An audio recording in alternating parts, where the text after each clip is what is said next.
Welcome to me, where suspenseful, thrilling, and mysterious stories will draw you into a world where the lines between reality and fantasy seem to blur. When the night falls, when all the sounds gradually quiet down, leaving only your own heartbeat and breathing, that's when these stories begin. Tensions, unsolved mysteries, moments that will make you hold your breath in fear or curiosity, all are waiting for you ahead. Find a comfortable seat, dim the lights, and let this sound guide you on a journey that is not for the faint of heart. I want each of you to leave a comment sharing where you are in the world. And if you are enjoying the episodes, don't forget to give a like and subscribe to the channel now. Relax. Are you ready? If so, join me in the first story right now. A bitter choice. The first thing he could recognize was an old, musty, wet scent. He's groggy, his mouth is dry, and his head hurts, but he feels warmth on his face. With that, he hears a crackling fire. Attempting to lift his hand to his face, he realizes his hands are tied. His feet are tied. He opens his eyes and can see that he is tied to a chair. His eyes get used to the fire's dim light, and he is seated in an old, dusty room with wooden beams at a small round table with a teapot and teacup in the middle. He smells the scent of steeping tea. He starts to feel panic and realizes that he is well and indeed tied to the chair, and he's not getting out. His mind races like anyone's would in this predicament. Who did this? Why me? Why am I here? His usual defensive bravado kicks in, but he quickly realizes there's no one here to impress, to convince, or so he initially thought. Swiveling his head, looking around for anything to help him escape, a way out, or a clue as to where he is, he yelps when he sees her. There, by the fire, a young woman stands. She is tall, curvier than he prefers, and simply dressed. She doesn't make a single sound. She seems calm as she continues looking into the flames while holding her cup of tea and quietly sipping. Who the hell is she? At first, he thinks this is a first date gone wrong, but then he sees her face, and he recognizes her. I know her, but his head is so foggy. Did she drug me? He can't place her face. He feels the first beads of sweat dripping down his face as he tries to look around for someone else to help, or something to lean against to free himself. Looking around and listening, he confirms they are the only two here. Where the hell am I? Is this a cottage? In New York City? After spending precious moments trying to make sense of this, he shakes it off and starts to take in more of the space, thinking of creative ways to get himself free. If I can just get free, she's just one woman. He thinks to himself, I've managed worse. She doesn't acknowledge his panic. She slowly looks at the fire and sips her tea. If she's this calm, she has a plan. He could handle emotions, tears, and outbursts. But calm women never spelled a good time to him. Noticing him finally, the woman looks over at him, and it barely registers on her face that he is awake. She takes another sip of tea and moves to the table, taking the other seat across from him. She looks down at her hands and places them on the table. Only then does he see her entire face when she looks him in the eye. He is immediately filled with fear. "Fuck," he says, and stills in, struggling with his restraints. She smiles lightly at his remark. "I knew you to be more eloquent than that," waving it off. But again, I did catch you off guard. Catching himself, he prepares to put on a show. "Ellie, what's going on? What happened? How are we here? How are you here? I thought you had left the country. I've been so worried about you. I tried to write a call or text, but I didn't have your information. You have no idea how worried I've been after everything you've gone through, what we've gone through." She said nothing and continued staring at him with the calm, blank stare she'd had when she first sat down. "Look, honey, what happened was horrible.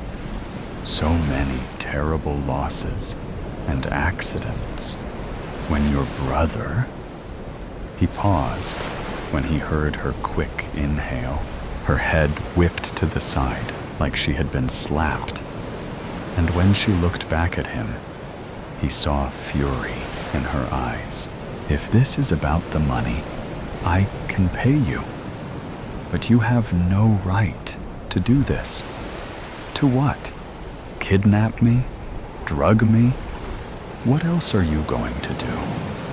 You don't have the guts to do any real damage. What do you think is going to happen? Let's talk this out, like calm adults. You're making a mountain from a molehill.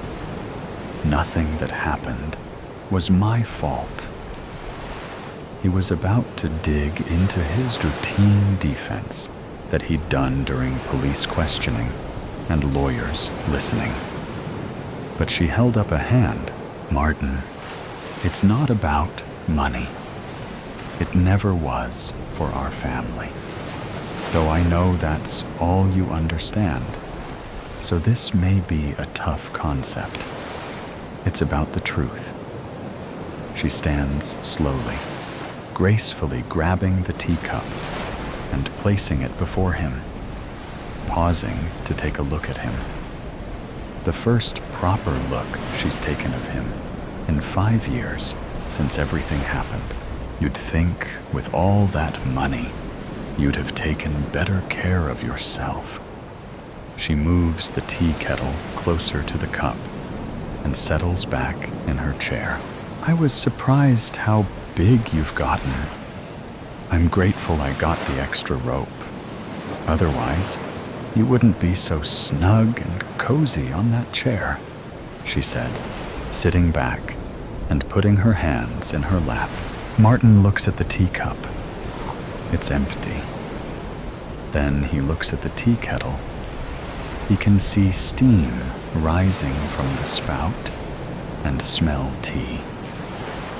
He looks back at her and sees that she has a calm, serene smile. "What the fuck do you want, Ellie?" he says, defeated, realizing he will have to play whatever game she has set up and outsmart her, like he does with everyone. "I've made you a soothing tea, but I want to tell you a story first," she says. And he sees a brief shadow of darkness across her face. Was it a shadow Or is it her anger? Either way, it can't be good. She takes a deep breath and begins her tale. There was a family, a happy and loving family. They weren't perfect. No one was, but they were happy. A mother, a father, a daughter, and a younger brother. They had been building a nice estate as a family since her brother was back from college, and their daughter was running their company business. Combined, their wealth was not something to write to the Times about, but it afforded them a lifestyle and attention.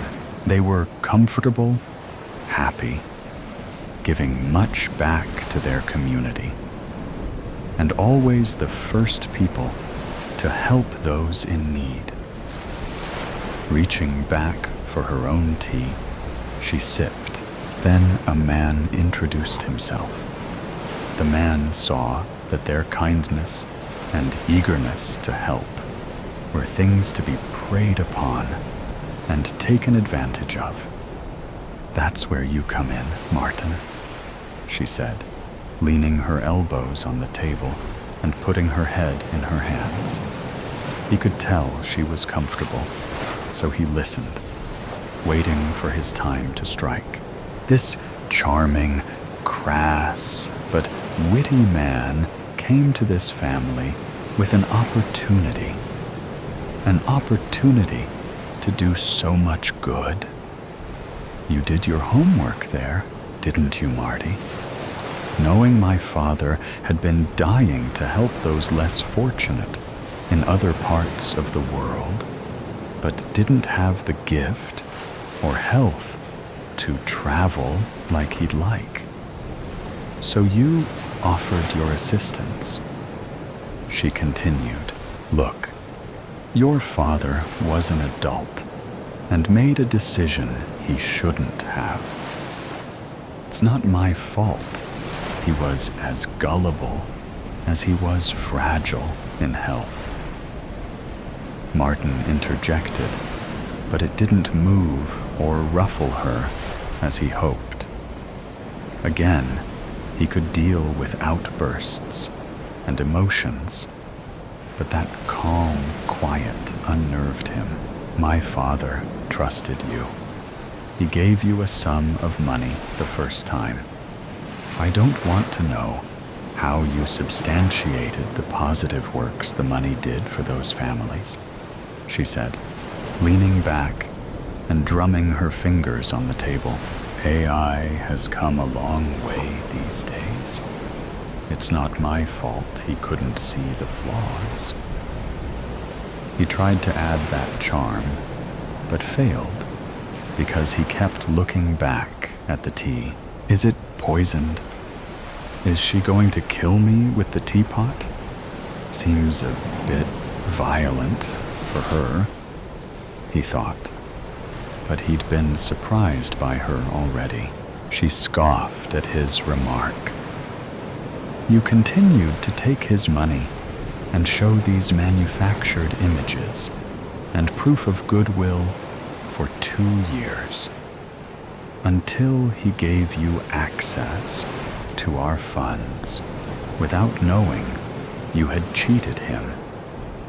You promptly drained those funds, millions of dollars, and disappeared, funneling the money to an untraceable account. No court would mandate a warrant or search for you. Again, sweetie, it's not my fault your father was an idiot, and you could have stopped him," he said, thinking the sweat from his palms could help loosen the rope around his wrists. She went on. "The stress of this loss and the bureaucratic failing that is our justice system caused my already fragile father to suffer a heart attack and die, leaving my mother a husk of a woman. I had to step away from the business and take care of her. My brother took over the company. You had thoroughly gutted those funds to barely enough to keep the lights on. The debt drowned my brother and his sanity, and he took his own life. The loss of both men caused my mother to stop living. She wouldn't eat. She wouldn't sleep. She just wept.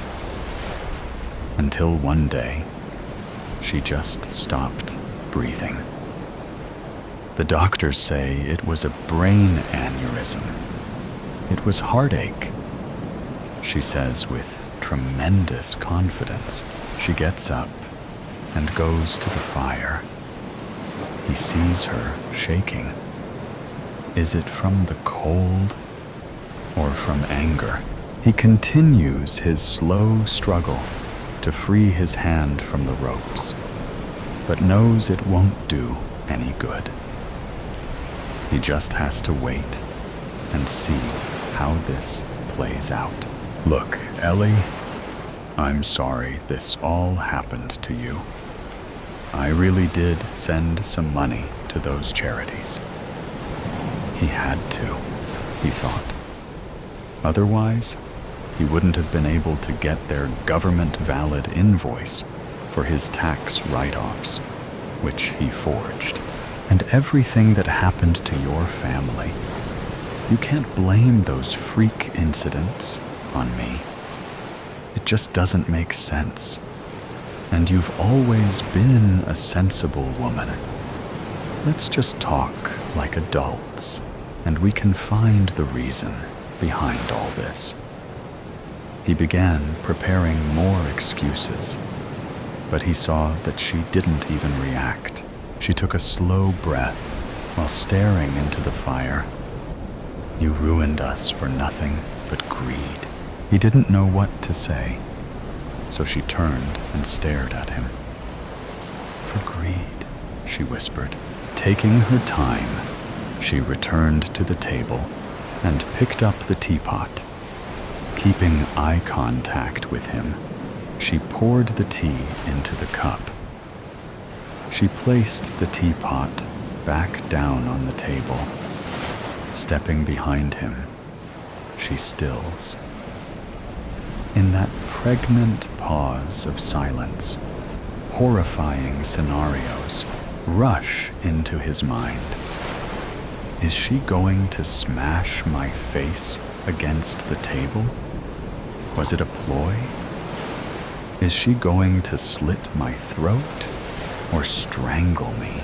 He hears her take a deep breath, unties one of his hands, and slowly takes her seat across from him, unafraid of what he might do with one hand free. The tea is yours, Martin. A gift from me, she says, leaning back in the chair. He looked at the cup. The dark liquid smelled rich and fragrant. Was it poisoned? Maybe. Maybe not.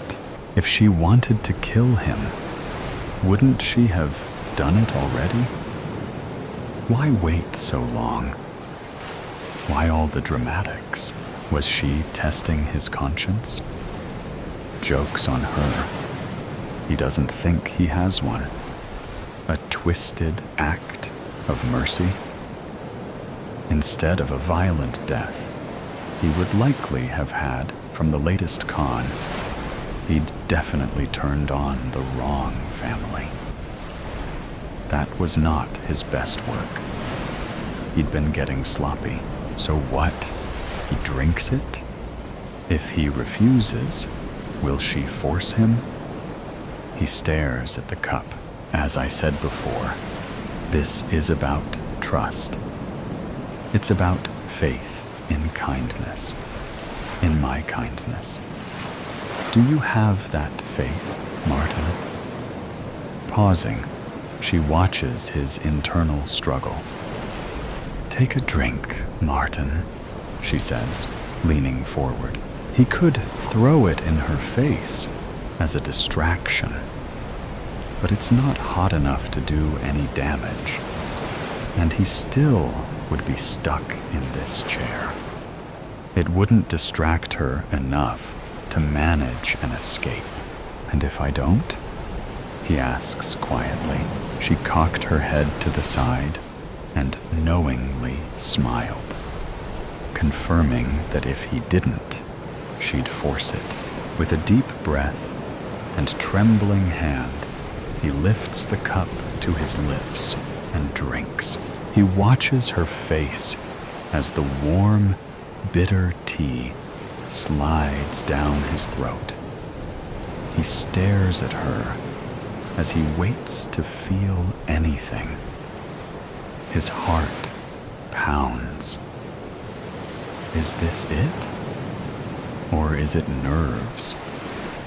What else will I start feeling? Throat burning, organ failure. Ellie watches him in silence. Her expression is unreadable. 1 minute passes, then another, and another. He feels no pain. Was there even any poison? Was it just tea? He laughs nervously with relief. He can feel sweat dripping from his face. That's it? That was your big revenge? Making me squirm and sweat? Sneering at her. I knew you didn't have it in you. Weak, just like your whole family. Ellie smiles and leans closer, whispering, Who said the poison works fast? Martin's smug smile falters. He looks at the cup, the back at Ellie's serene face. What do you mean? He blurts out between panicked breaths. She stands and picks up her coat, and he sees her demeanor change to light and easy.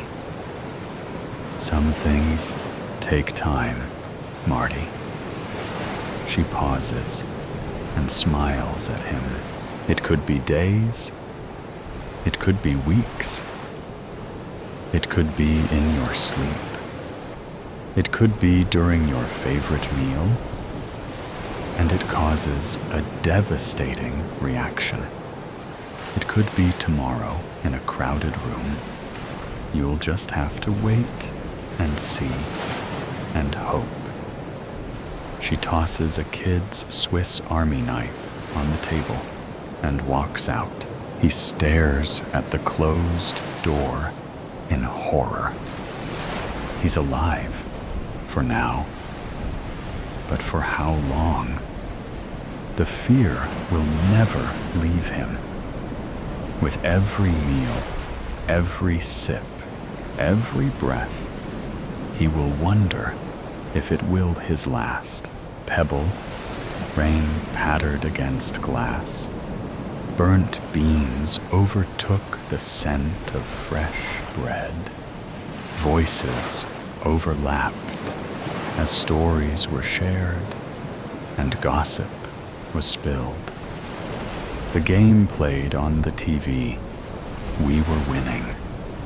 The buzz in the air was almost intoxicating.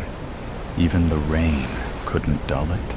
Gray stared at the brown liquid. Steam rose, collecting into beads of sweat as his face hovered over the cream-colored mug.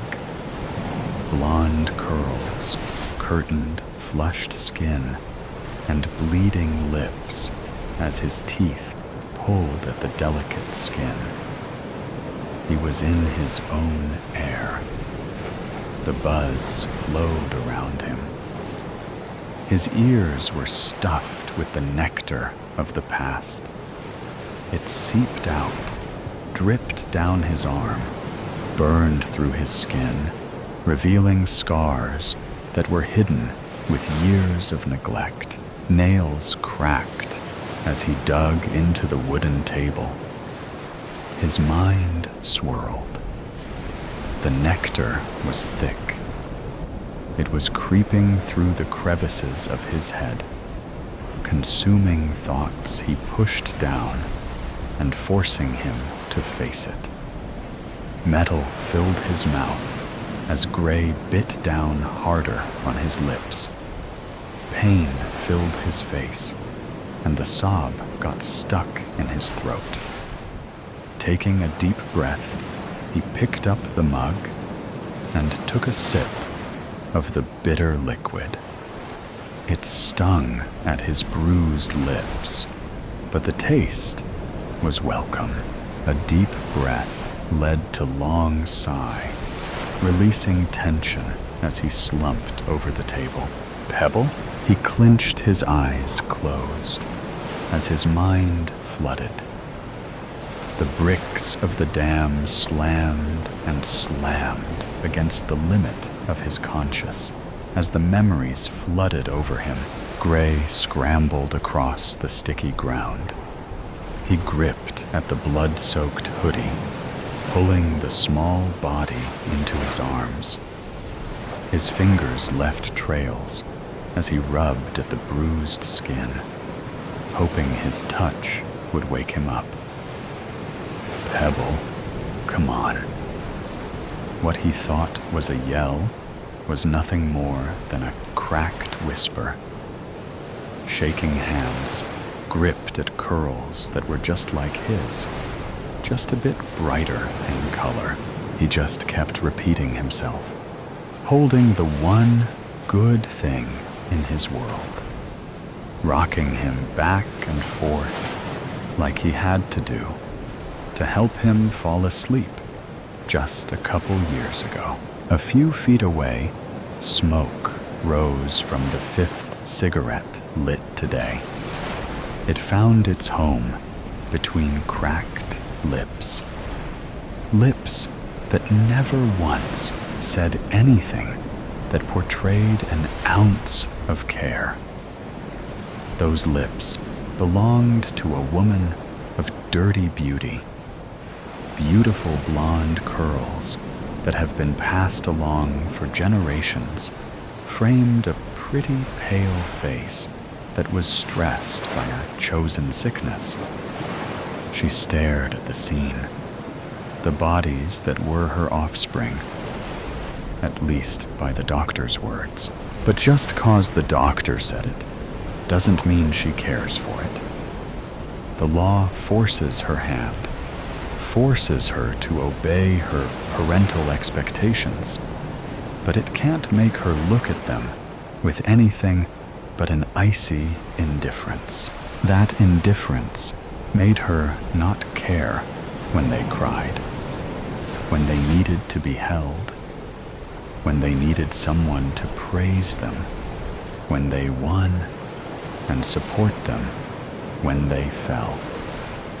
That is why, when her youngest was beaten with vase after vase until the glass shards impaled him because he whined too much, she didn't move a muscle. One less expense. Tears were dripping into his coffee, little splatters staining his clenched hands.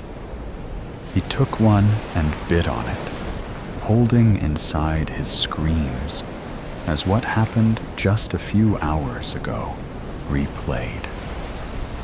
Stepping inside the decade-old home, the wood creaking with every step, the excitement he felt with Deku swinging in his pocket, imagining the look on Pebble's face as he held his favorite character in his hands. Then the way his soul dropped into the pit of his stomach. How his vision blurred until the only thing he could see was his little brother laying on the smoke-infested rug. His blood making it an even darker shade of black. The glass fractures, creating a mosaic of different colors that flickered in the light of the dusty swing lamp. Knots formed at the bottom of Gray's stomach. It burned. It hurt. The more he pushed it away, the more it forced itself forward. Their mother sitting there, watching, dusting the ashes off her pants. Their father's snores, traveling from down the hall. He bit into his skin until it split. Luckily, his shirt was black. No one could see the blood that was making it stick to his chest. Just the dirt that's layered on top of it. He couldn't leave his brother laying there. Someone had to bury him. Someone tapped him on the shoulder. Gray turned his head, blood trailing down his chin. "Are you okay, honey?" It was a middle-aged lady. Her hair was thrown into a tight ponytail that made her sharp features pop out even more. He licked his sore lips. Looking down, he had bit into the white meat of his hand. Blood trickled down his skin and dripped onto the table. Puffy eyes, blood-tinted skin and lips, dirt-stained clothes. Gray knew he looked a mess. Swallowing his answer, his voice probably wasn't going to work anyway. He grabbed his coffee mug and walked right past her. Curious eyes probed at him as he walked towards the glass doors. Someone behind him was asking him to wait. But he didn't listen, or he couldn't hear. Either way, he walked straight into storm, the rain soaking his body in just a few minutes. Puddles splashed, cars honked, wet grass coated abused shoes. Gray let his feet lead the way. They brought him to the park. It was empty, of course. He climbed onto the playground, crawling his way into the little tunnel, the one place that was still dry. Somehow, he was still holding on to the mug. He took a sip. It tasted like brown water. In the tube, surrounded by the rain cascading down, he let himself cascade. Sobs spilled out until his whole body shook. His hands not able to find the right place to stay. He kept trying to stick them in his pockets. But then he remembered Deku wasn't there. It was tight in Pebble's hand. He gripped his hair, his scalp protesting.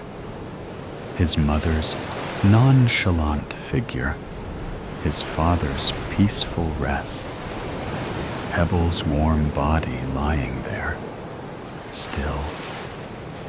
It lit something in him.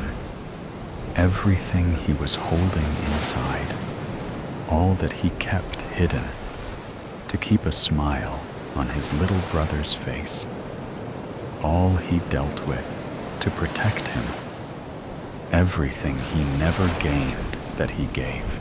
His sobs trailed off into a coughing spill. His mind broke. The pain spilled over, the cuts, the bruises, the memories. The mug cracked in his tightening grip, his shaking hands from the cold, or his anger he didn't know.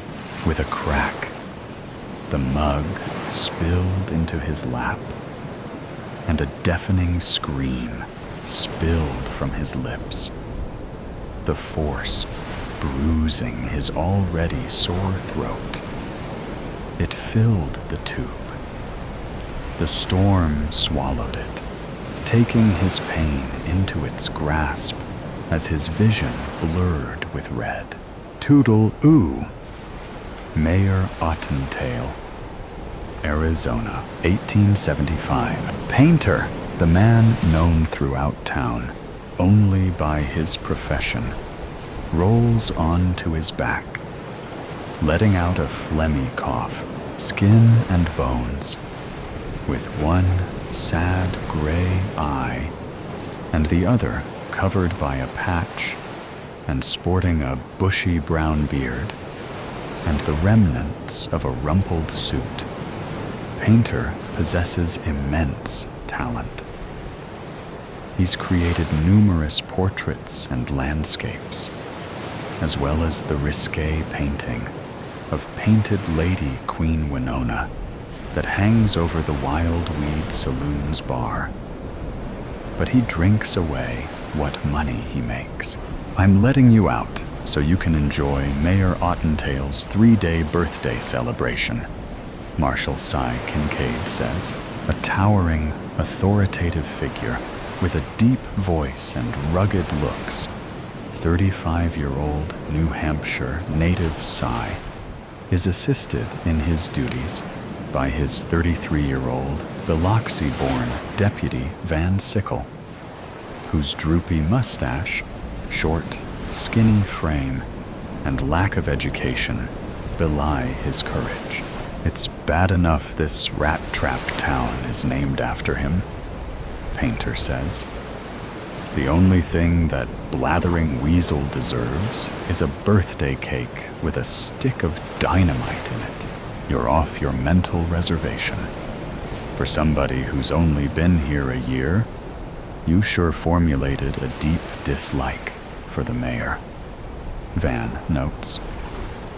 It ain't 'cause he's a southerner, is it? 'Cause if it is, you and me gonna have a tussle. Painter pulls his rumpled vest into place. No, it's who he is. He's been mayor here for 7 years, Cy says. 7 prosperous years. He helped start the bank and sank his own role into the general store and the livery stable. He hired us to protect the town. He's talked up your skills as an artist and sent you business. Just because he teases you once in a while about your liquor intake doesn't make him a bad man. You ought to kiss his feet.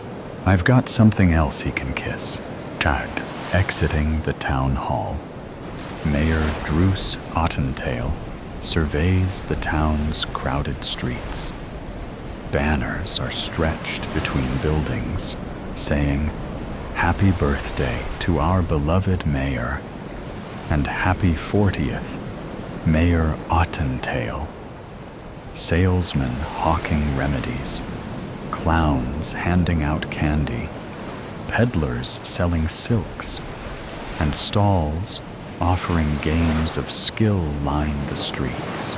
Druce grumbles when he sees his wife posing for a portrait.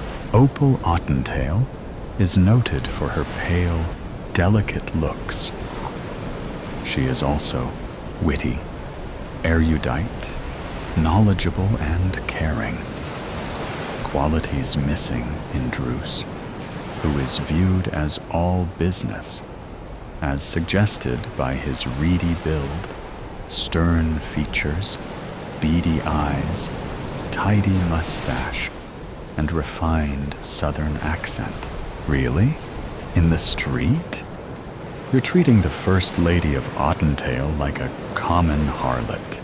Painter puts his brush down on the easel. I don't have a studio, Ottertail.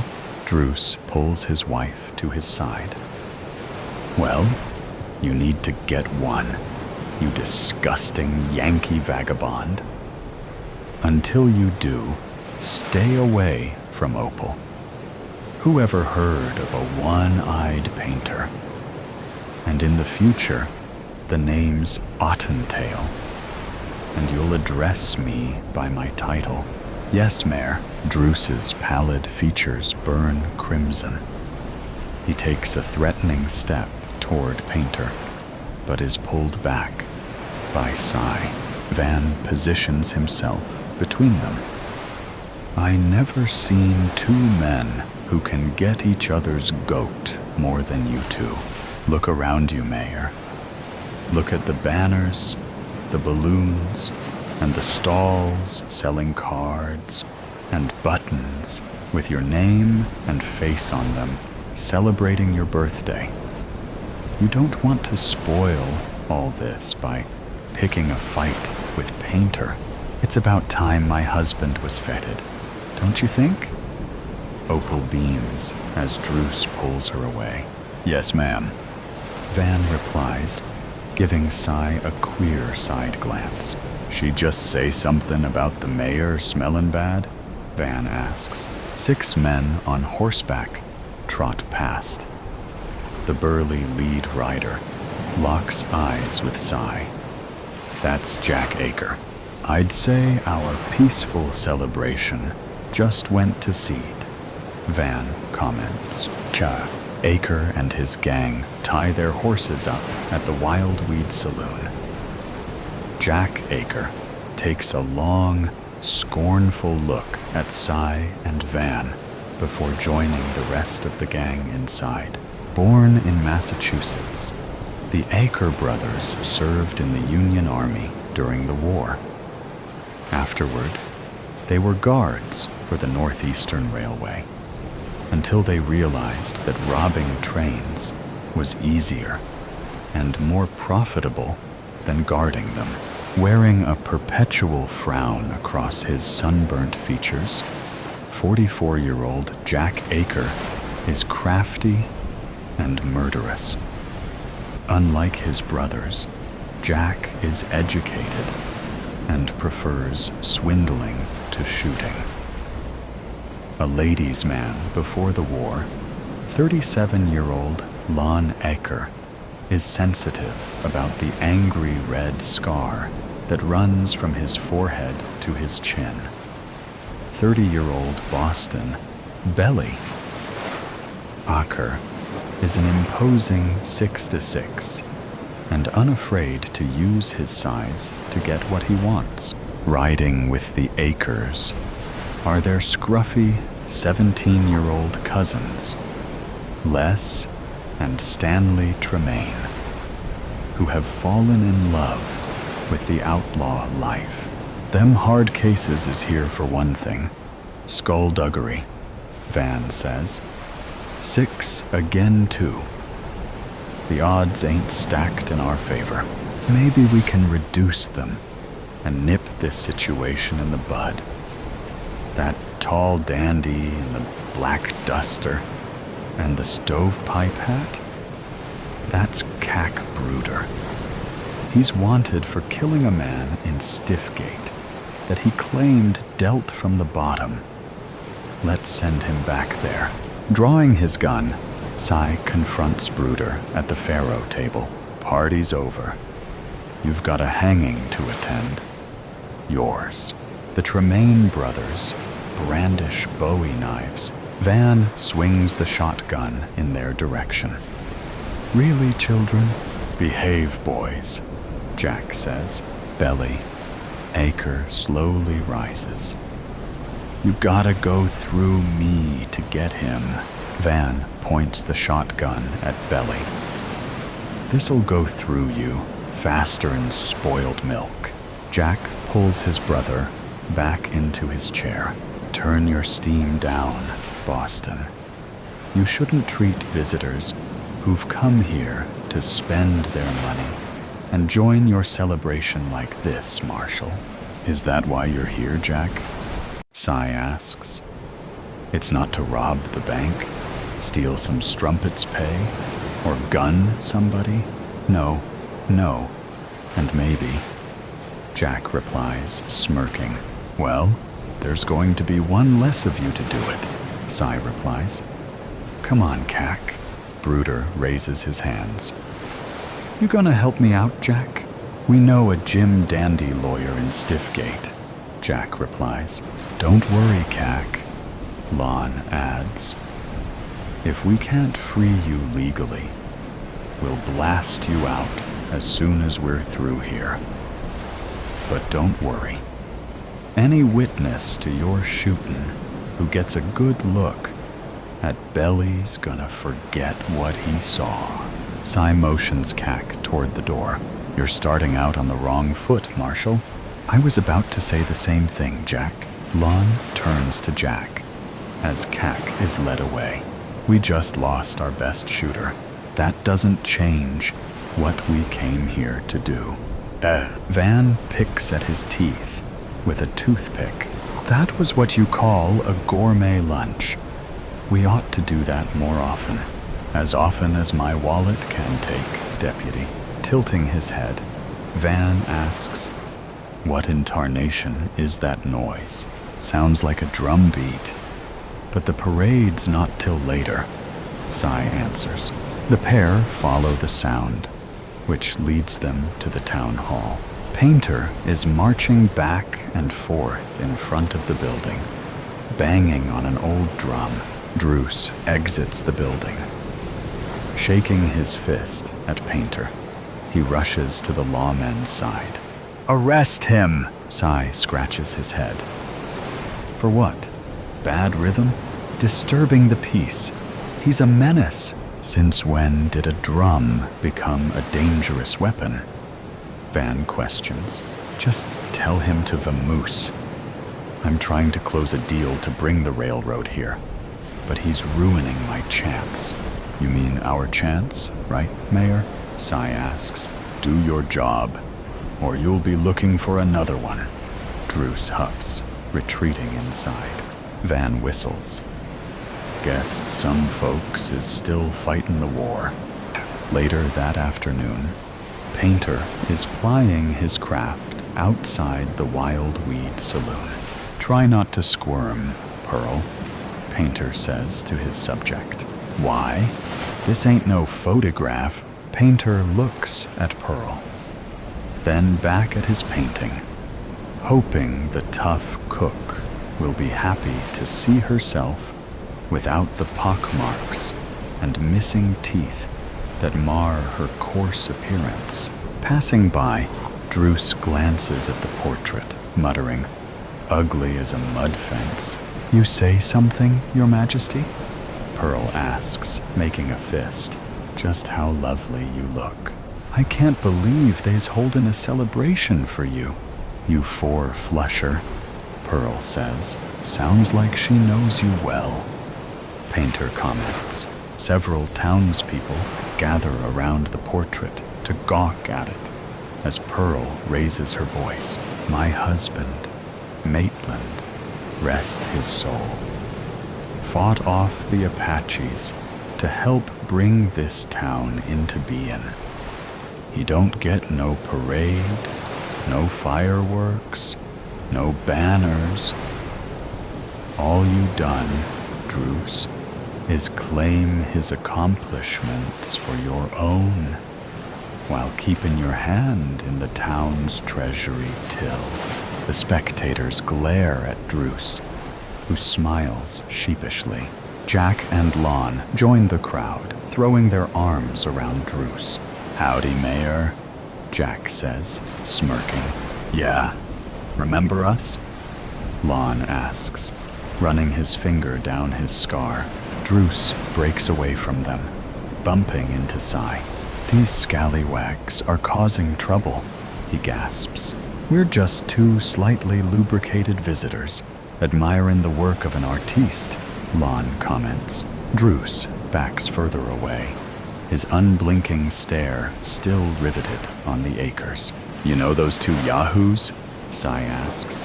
Yes, they know me, and I know what they want to do to me. You have to get them out of town before they kill me. He's been sampling the spiked punch, Lon says. They haven't done anything, Cy notes. Not yet. When they do, my death will be on you, Marshal, Druce shouts, hurrying off. Dramatic, ain't he? Lon comments. The following morning, Druce bursts through the jail's door, shoving a piece of paper in Cy's face. What's the meaning of this? Cy gives the page a cursory glance, passing it on to Van. Looks like a wanted poster with your name on it. Something you're not telling us, Mayor. Did you read it? Yep. It says you're a war criminal. The drawing is a nice likeness of you, too. I'm not a war criminal. Well, somebody thinks you are. There's a dozen of them posted up and down Main Street. My birthday celebration, my name, my reputation are in question. Sai narrows his gaze. Just what did you do during the war, Mayor? Druce clears his throat. I was behind the lines. He had it easy, while Yoon and me was taking pot shots at each other. Van jokes. It was never easy. The filth, the rats, the lack of supplies. Watching Natchez burn. You was stationed in Natchez? Van asks. I ran the prisoner of war camp there. Van clenches his fists, his breath exiting in fitful bursts. You sick son of a gun. You took pleasure out of starving and torturing soldiers. The Yankees took their anger out on us because of the way you mistreated their men. You're a disgrace to the uniform of the Confederate States Army. You murdering cur. Why don't you go take down the fake wanted posters, Van? Sai suggests. Why? They're true. Git. Van spits at Druce's feet, storming out. He fought on your side, Druce. I can't imagine how the Union prisoners feel about you. What went on in that camp? We had no water supply, no food, unsanitary conditions, and 20,000 prisoners. Most of them died from scurvy and dysentery. In the summer, we lost 100 a day to the heat. When one man died, another took his rotting rags. The prisoners were always trying to escape, so we had to resort to extreme methods. Anyone who got too close to the fence was shot. The boys, the drummer boys, they weren't going to survive anyway. So, you murdered them? I don't expect you to understand, Sai. It was war. When the armistice was signed, I was tried for war crimes and acquitted. Jack and Lon Aker were two of the prisoners who attended the trial. They swore vengeance, that I'd pay someday, and they are here to collect. Standing at the side of the podium, Sai elbows Van, pointing at the Aker gang. The gang has gathered near the front of the podium, so Druce can see their taunting smiles. Druce pecks Opal on the cheek. Shuffling papers, he begins his speech. The war against the states was hell, he says, looking at Jack and Lon Aker. Each of us lucky to survive left a piece of us behind on some battlefield, some hospital, or some prison, Jack shouts. I still wake up in a cold sweat at nights, yelling the names of the Union soldiers I had to kill. You mean murder, Jack grumbles. He doesn't have nightmares. He gave them to us, Lon adds. An eerie silence permeates as the crowd waits for a stunned Druce to respond. The crowd jumps, then laughs as a succession of firecrackers explode near the stand. Druce cringes behind the podium. Realizing he's unharmed, he slowly rises, grinning nervously. Opal lies on the floor next to him, writhing in pain. Who would want to hurt my wife? Druce asks. Not Opal. You? Sai grimly declares. She was lucky, though. The bullet passed right through her arm. You think they were aiming for me after what you told me? Yep. We found a rifle across the street in a second-floor room of the hotel. It's a standard Henry rifle used by soldiers. It could be owned by any one of us, including the Akers. I remember seeing Aker and his boys. They were standing in front of us, Druce says. Looks like you got more enemies than we thought, Mayor. Turn. That evening, Druce sways as he sits atop the bar, his storytelling embellished by the strength of the liquor he's been drinking for the past several hours. It's about time the mayor ran out of yarns and out of steam, Van says. I'm tired of babysitting this blatherskite and having to stick him like a leech. Sai scans the room. It's the last night of his celebration. He's going to suck as much flavor out of the moment as he can. I just wish he'd picked a less public place to do it in.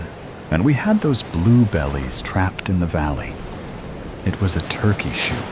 The doors swing open. Jack Aker and his gang saunter in. Jack acknowledges Painter with a nod, quickly moving on. The Tremaine brothers thread through the crowd, moving to Druce's right side, while the Aker brothers gather left of the mayor. I could hear Dixie coming from the band. How could you hear it above the screams of the prisoners you tortured? Lon asks. Oh, he could, brother, Jack says. Because they don't write songs about cowards. Toodle-oo, Mayor, a gunshot echoes throughout the barroom. A bullet buries itself in the pillar next to Druce's head. Sai pushes Druce off the bar. Druce falls behind it, curling up underneath it, out of everyone's sight. Sai notices that none of the Akers have drawn their weapons. Growling like a mad beast, Belly swats everyone in his path aside. Grabbing Sai, he puts him in a bear hug, crushing him. Let me go, Belly. Sure, when you're dead. Reaching for his gun, Sai jams it between them, firing 3 shots. Belly releases him. Backing away, he laughs at the blood spurting from his chest as he falls face first. Jack and Lon reach for their guns. Lon fires at Sai. His 2 bullets strike Le Tremaine, killing him as he runs in front of Sai in an attempt to escape. Stanley Tremaine reaches for his Bowie knife, intent on throwing it at Sai, but a sea of panicking customers knocks the blade from his hand, and he's pushed out the back door. He doesn't return. Sai fires 2 shots at Lon, who drops his gun, falling backward. Hiding behind a pillar, Jack hits Van on the forearm with a slug from his Colt. Cradling his shotgun, Van returns fire, splintering the pillar. A second blast blows a now exposed Jack off his feet. Druce greets Sai on the street the next morning.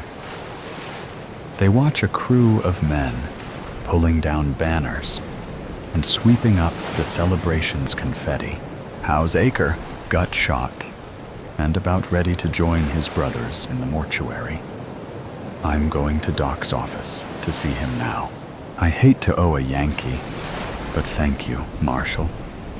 It's nice not to have to look over my shoulder anymore. I'm so happy. I think I'll have that reprobate painter paint my portrait. Toodle-oo. Jack grabs Sai's hand as the pain sears through his body. You know what I regret most? That a Reb finished me. You carried the pain of being in Ottentail's prison for 10 years. Why try to kill Druce now, Jack? We were paid to create a ruckus during the mayor's speech. The man who hired us decided he was going to kill Ottentail. He shot Ottentail's wife by mistake. Then he wanted to kill Ottentail while he was drunk in the saloon. He missed again. Everybody, including you, thought me or one of my brothers had pulled the trigger, so Belly decided to act first. He should have left the killing to us. Who hired you? Jack wheezes heavily. A broken man. He was a prisoner with Lon and me in Natchez. He was a clean-cut, handsome kid, a drummer boy during the war, never even shot a gun. I almost didn't recognize him when he rode into our camp last year, all thin and grizzled. Ottentail had made an example of him, whipped him, stuck a hot poker in his eye, and left him for dead. The Rebs buried him alive outside of the camp. He dug his way out and crawled back to the Union line. The loud report of a shotgun blast sounds in the street. Opal's scream sends Cy scrambling to the window. Help! Painter just shot my husband. Paranoia. It was a cold November evening. Rain was showering on the street, creating a constant background noise.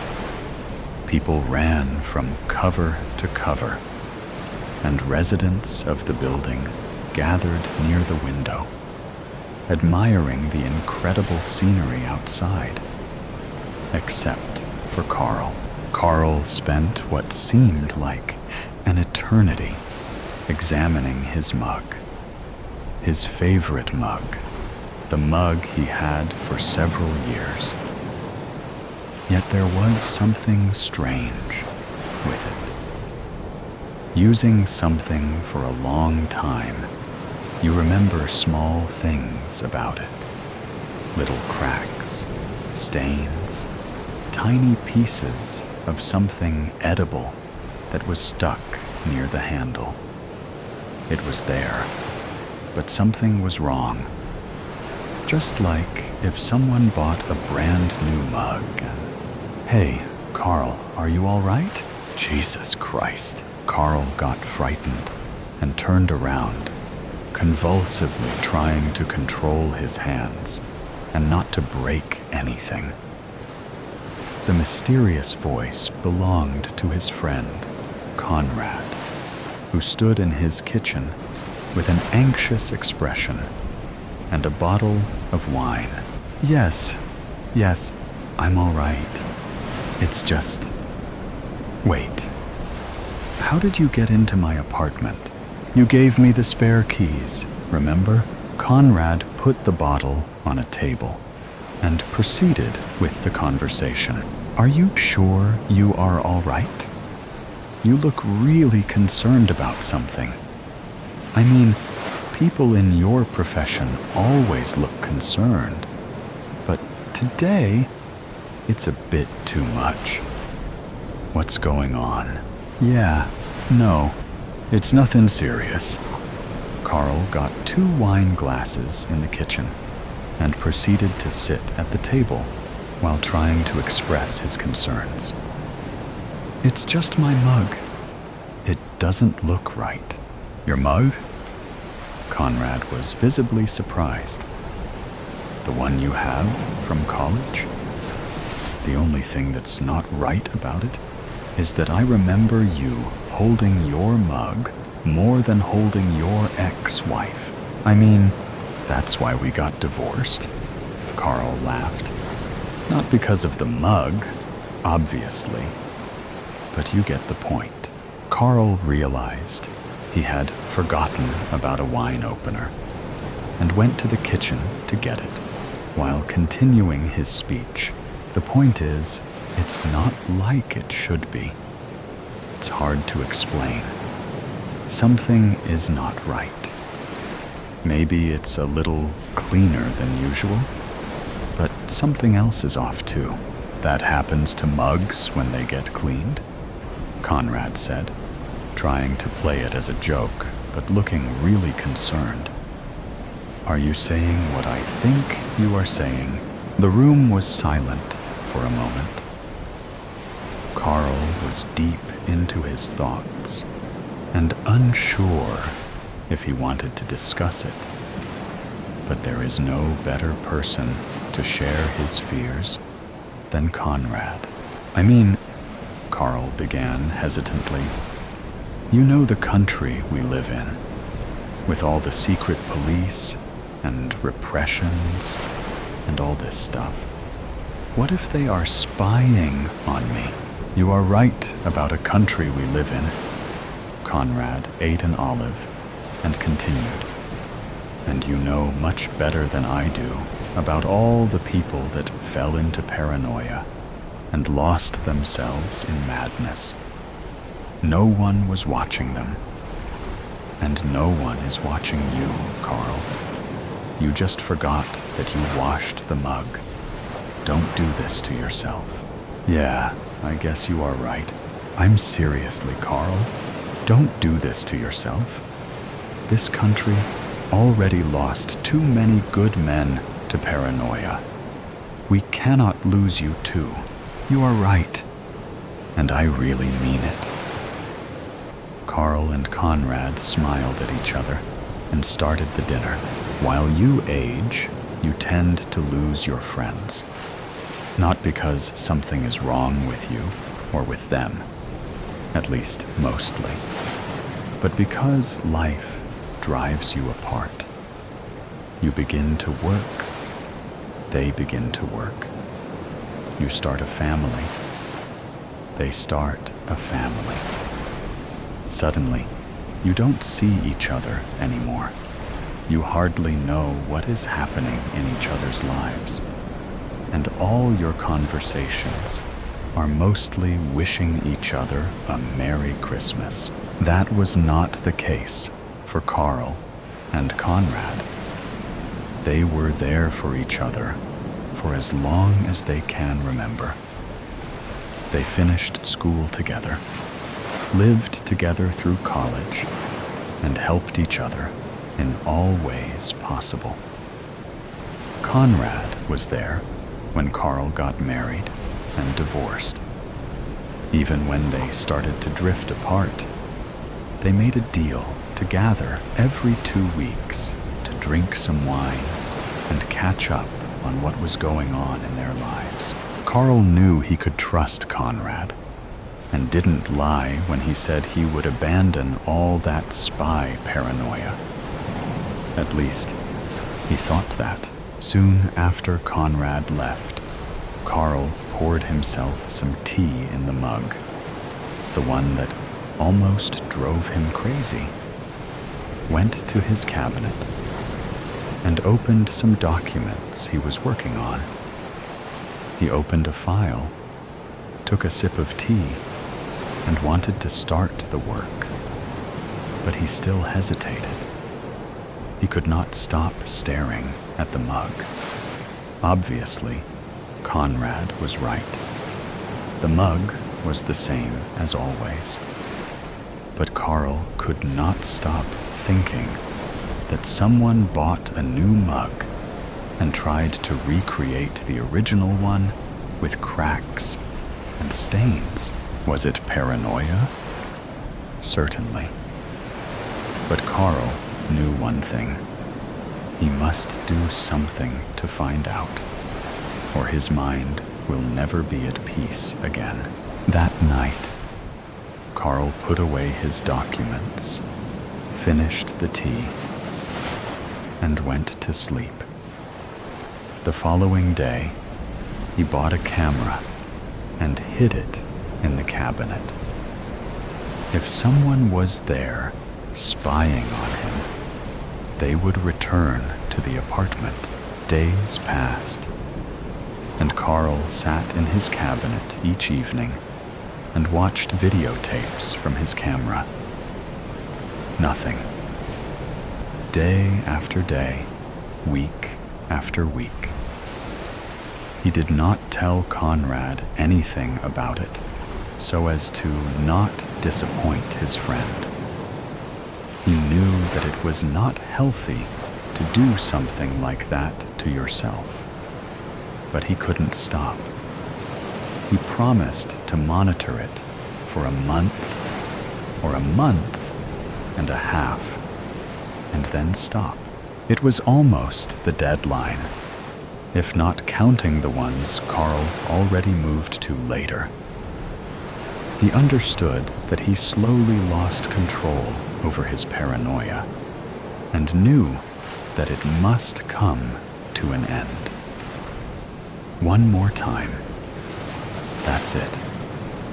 Carl committed to watching the very last tape from this camera, and there was nothing. Again. But something was off. Carl replayed the tape again and noticed what was bothering him. The timestamp skipped 3 seconds once. It may have been just a manufacturer error or problems with the power supply. But Carl still wanted to check for something. If he was right, someone might have erased part of the tape. In that case, they knew where the camera was because they saw how Carl hid it. He took his flashlight and tested it against his camera. Light reflected on the lenses and created small flares. If he was being watched, his apartment must contain other cameras. Carl knew that he was too deep into his paranoia, but could not resist himself. After all, if he found out he was right, that's not paranoia. He started flashing his apartment, inch by inch. He couldn't find anything until he saw a flare in a bookshelf. He put his hands on the shelf and tried to find what caused this flare. His hands touched something, and his heart skipped a beat. There was another camera. He rushed to his desk to watch the tape on a newly found camera. His hands shook, and his mind could not focus on a single thought. He finally had proof that he was right all the time. Nevertheless, it took him much courage to activate the camera. He would have to live with whatever was there for the rest of his life. But he knew that there was no other choice. The tape was on.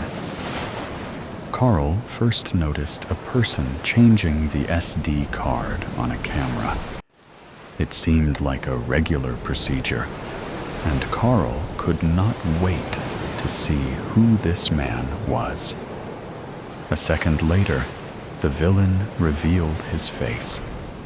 It was Conrad. Carl could not believe what he saw. Conrad, his best friend, was a secret police officer, and he was spying on Carl.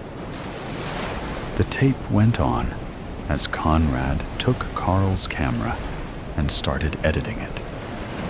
This is why there was nothing on the camera before, but it took just one mistake for everything to be revealed. Then Conrad found the documents Carl was working on, took some notes in his textbook, put everything in its place, and left. Carl was shaking.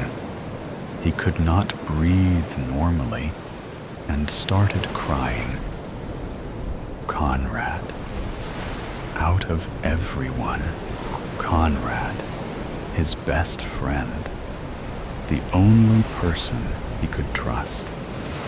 All these years, everything they went through, all the time they helped each other live through the worst moments of their lives, were now void. Nothing.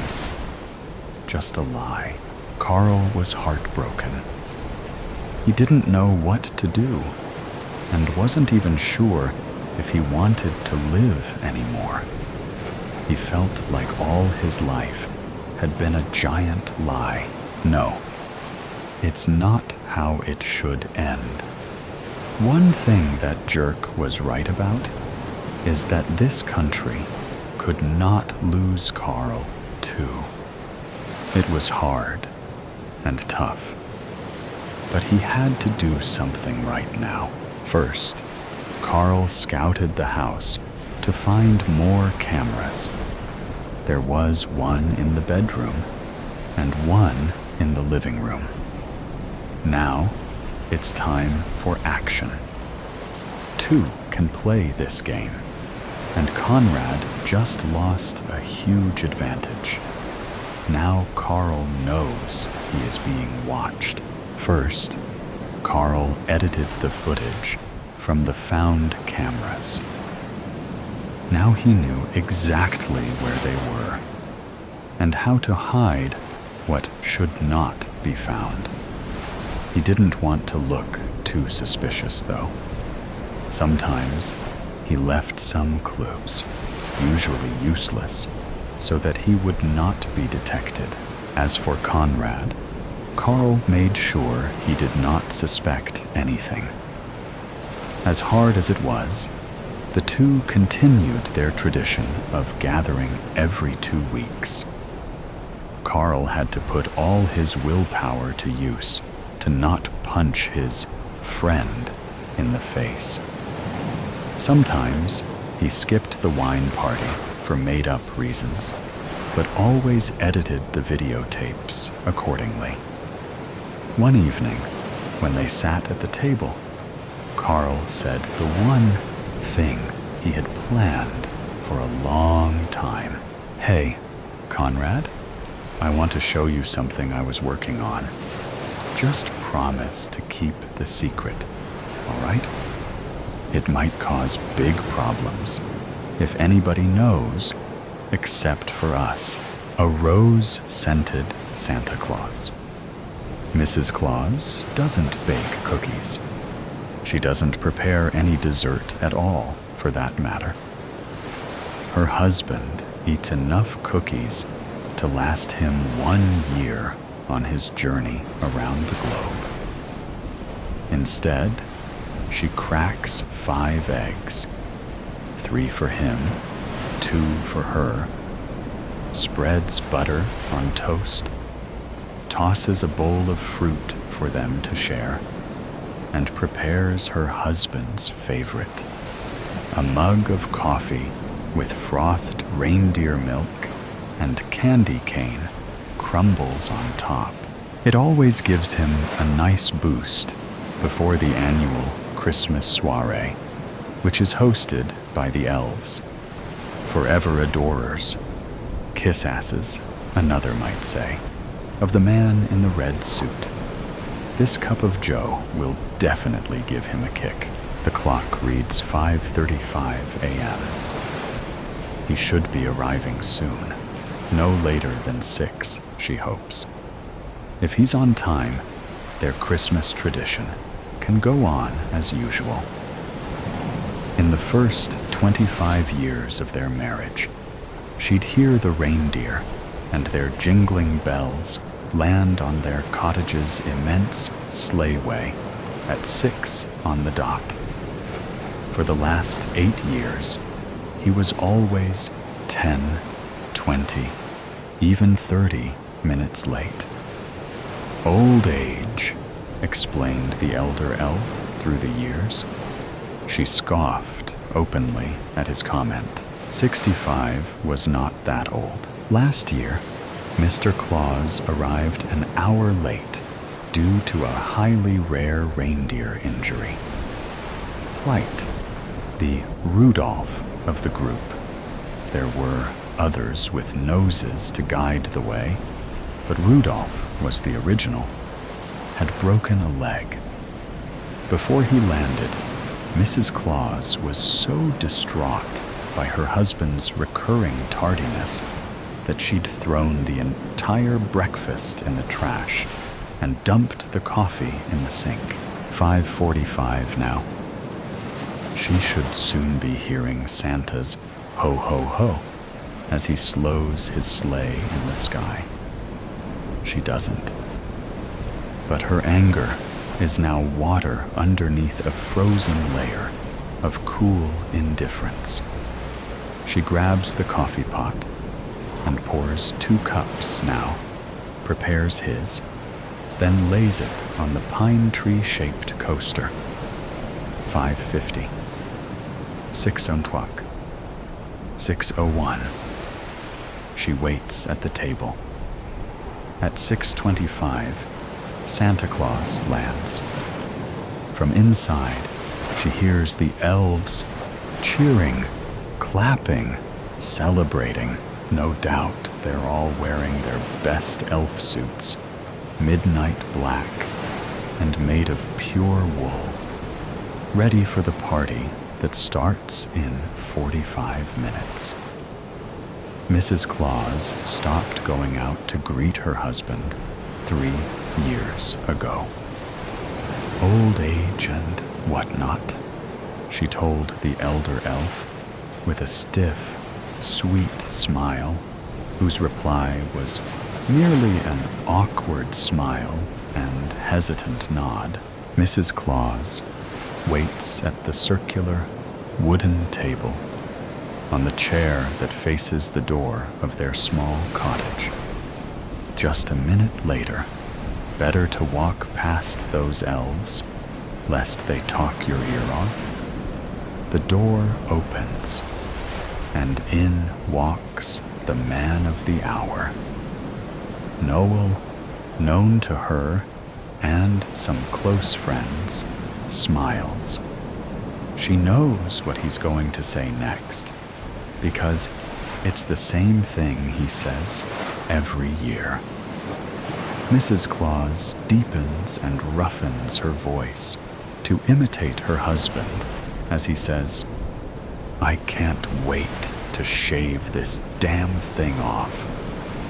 Noel laughs, and she does too. She still does love this man very much. Nothing, no one, could ever snatch that feeling away from her. Noel loves being Santa. She still remembers the pride on his face, mixed with shock and sudden nerves, when the elf jury chose him for the task. This was way back when he was Noel Fable, and she, Winterfrost, back when they'd only stolen a kiss or two and were too shy to hold hands in public. She'd never imagined she'd be Mrs. Claus, and certainly never thought about how their lives could look 28 years later. They selected him just 1 hour after Nick Claus had passed away at 75. It was, and had to be, a swift process. She'd wondered what it'd feel like if her husband died, and just 60 minutes later, people were lining up to replace him. She also thought about who it'd be. Perhaps Elliot Ryder, the young man who'd fixed up Plight's leg last year. She quite liked Elliot. He was the only one who was honest with her and told her that the only reason Plight would injure his leg, the others left unscathed, would be because he didn't want to land on a certain roof. Despite popular belief, reindeer are not loyal to the man with the bag himself. but rather the cause of Christmas itself. In fact, she too might say that she was dedicated to the cause, if need be. So why wouldn't he want to land? Elliot had asked her. She'd merely shrugged, because that was none of his business. She'd be replaced too, of course. If the new Santa had a honey, then it'd happen immediately. If he was single and ready to jingle, then later. But she'd be stripped of the name Claus and forced to move on. At least she'd get to keep their home and have a comfortable place to grieve. It was a quick and cruel but necessary procedure. Christmas didn't wait for anybody, and the North Pole was legally required to meet those children's demands. "Come sit, my love," Mrs. Claus says, patting the seat of the empty chair beside her. Noel obeys and moves closer to her. Before sitting, he leans in and gives her a sweet kiss on the cheek. The first time that Mrs. Claus smelled roses off his puffy white beard, she didn't question it. The third time, it had made her eyebrows furrow, but they'd had breakfast, and she'd moved on. The fourth time, suspicion came. Only confirmation followed in the next years. A perfume that didn't belong to her, that didn't actually exist on the North Pole at all, where there were only cinnamon, hot chocolate, pine, and other related scents. The tardiness and the incident last year only added to the pile of evidence. He threw in the logs and the kindling. Add a flame, and what else could you get but a fire? The scent now makes her knuckles turn white as snow against the mug's handle. "My favorite part of the day," Noel says as he finally sits. He reaches for the coffee cup, and Mrs. Claus only stares with a smile that looks like a sticker someone threw on her face and stuck. It doesn't take one sip. He tells her about his night, skipping over certain details, she imagines. Not that she wants to know. And together, they eat. She finds that she has no trouble swallowing the eggs, chewing on the toast, even sipping her coffee. Not even when Noel starts slurring his words while talking about the best cookie of the night. She places the mug down with a soft thump as the slurs become choking sounds. She notices drops of milk on his mustache then. He looks at her with a confused expression, and those still gloved hands go to his neck. But Mrs. Claus doesn't move, not even when he calls out for a name that is not her own. The smell of roses is still fresh under her nose when Mr. Claus starts turning purple. Santa falls off the chair, and Mrs. Claus, like any good wife, screams and calls for help. Heartbeat of the home. Why can't I remember? He thought.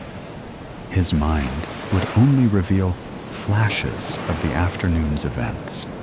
His head was on fire, sweat dripping down his face, like an addict on autopilot.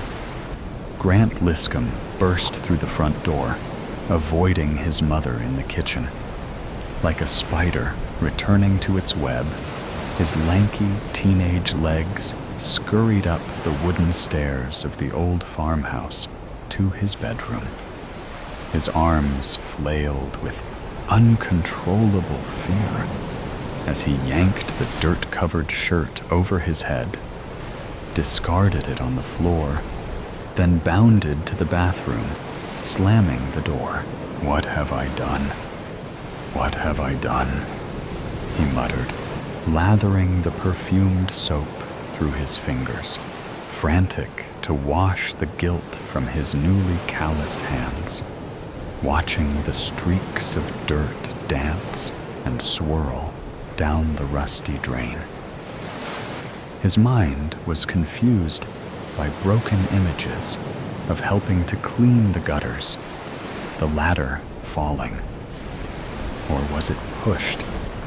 The thud as Nick's body hit the ground, and the gleam of the metal shovel as Grant dug the body-sized hole. He confronted the reflection in the mirror, the gaunt, bloodshot, black-haired punk he had become. "Oh God, what have you done?" The reflection glared back with an evil grin. It began about a month ago, after his factory worker stepfather, Nick, lost his job. Grant's middle-aged mother, Jane, with little work experience, was initially grateful for the offer to stay at her aunt's derelict house, remotely located in the Haliburton Highlands of Ontario. Soon, she would regret it. They arrived late on an October evening, rain pelting down. The overwhelming stench of mold and decay nauseated Grant as he stepped onto the porch, past two white rattan chairs resembling broken skeleton bones. Like two cracked teeth, the front window panes whistled as Nick opened the door, and a rush of twisted oak leaves fluttered into the foyer, landing at the base of an antique grandfather clock. "Wow, look at that beauty," Grant exclaimed, smitten with the intricate carvings of the mahogany cabinet, the shiny gold filigree face, moon dial, and hands, all in pristine condition, a sharp contrast to the rest of the house. "Hey, Mom, didn't Grandpa have a clock like this?" He set down his backpack, rubbed his hands over the smooth, flawless finish, inhaling the rich smell of lacquer and lemon polish, opened the case to wind the weights, then set the hands to the correct time. "Yes, he did," she answered, removing her coat and shaking the rain from her short blonde hair. "But not as old as this one. Remember what Grandpa always said? The tick of a clock is the heartbeat of the home," they repeated in unison, their heartfelt laughter filling the room with his memory. "But seriously, Grant," she said, pointing at the clock. "That thing gives me the creeps," Grant shrugged. Then, as he tapped the pendulum to start the clock, he felt a sudden chill in the air, a quiver in the continuum of space and time. The walls around him seemed to expand and contract, like the lungs of the house had taken a deep breath. "Are you all right, Grant?" His mother's face concerned. "You look pale." "He's fine," said Nick. "Quit coddling him, Jane. He isn't a child anymore." He chuckled and gently kissed her forehead.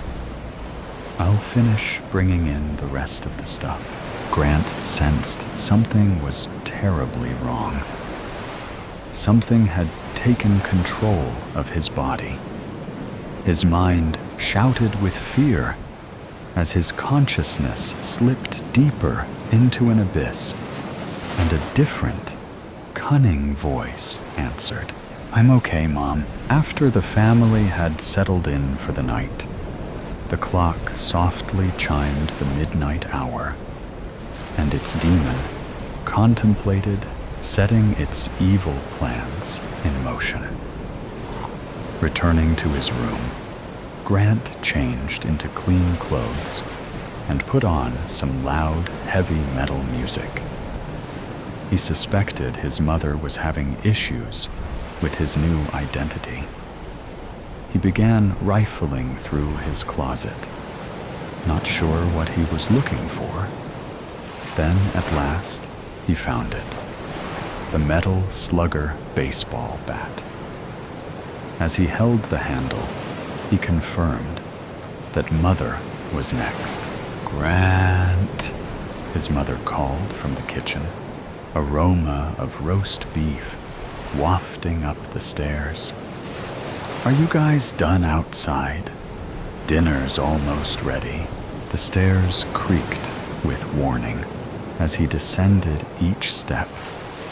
Slow and deliberate, bat at the ready. A satanic song blared out of his room, the heavy bass pounding the walls. Thump, thump, thump. "Turn it down," she shouted, stirring the gravy pot, steam filling the room from the whistling kettle. But his music grew louder. He continued his mission, unhindered.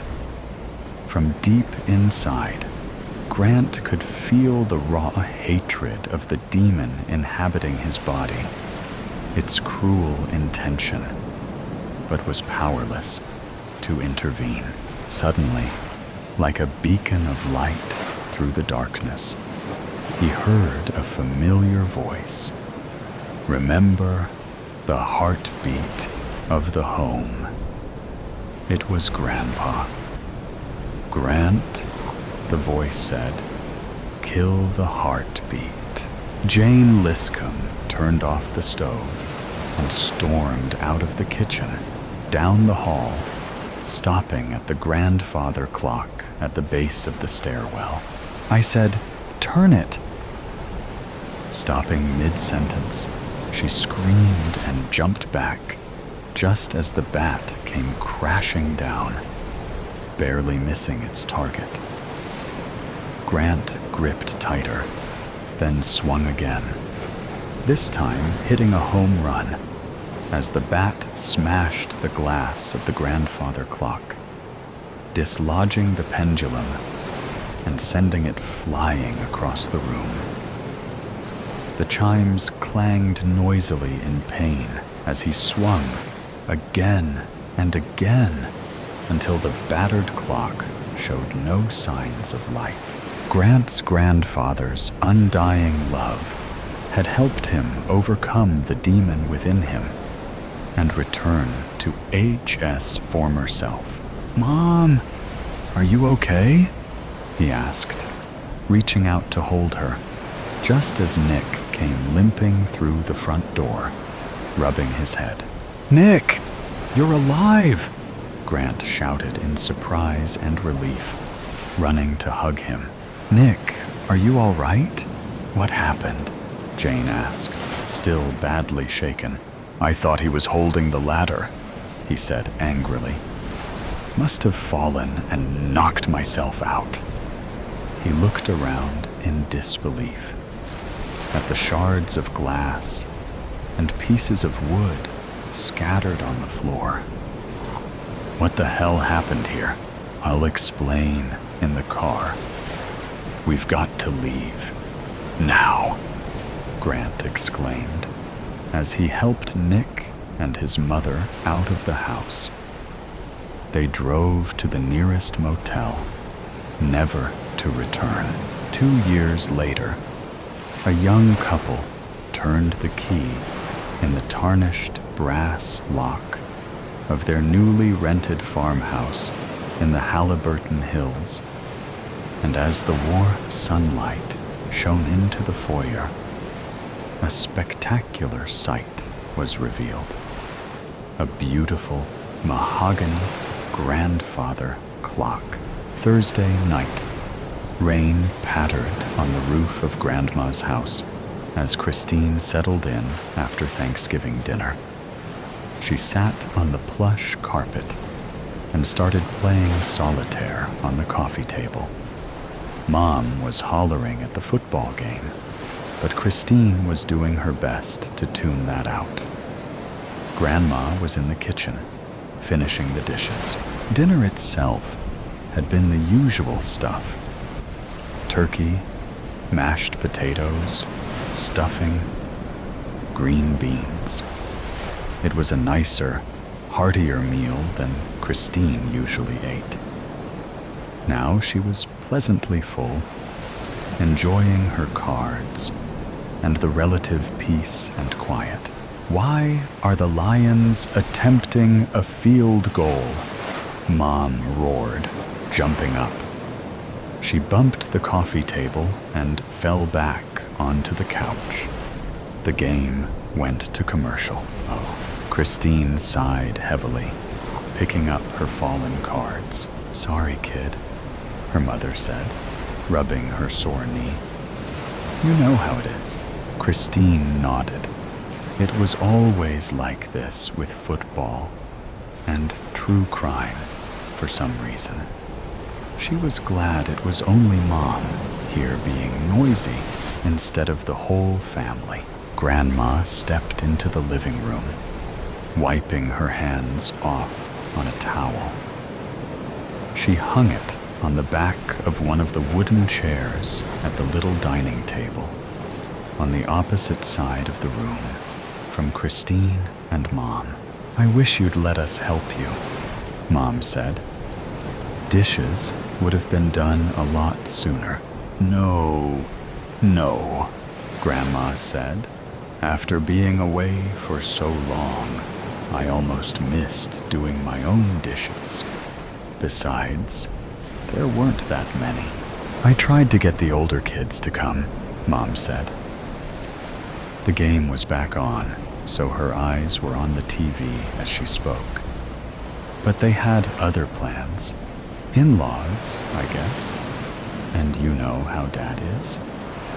With this last remark, she gave Christine a joking slap on the shoulder.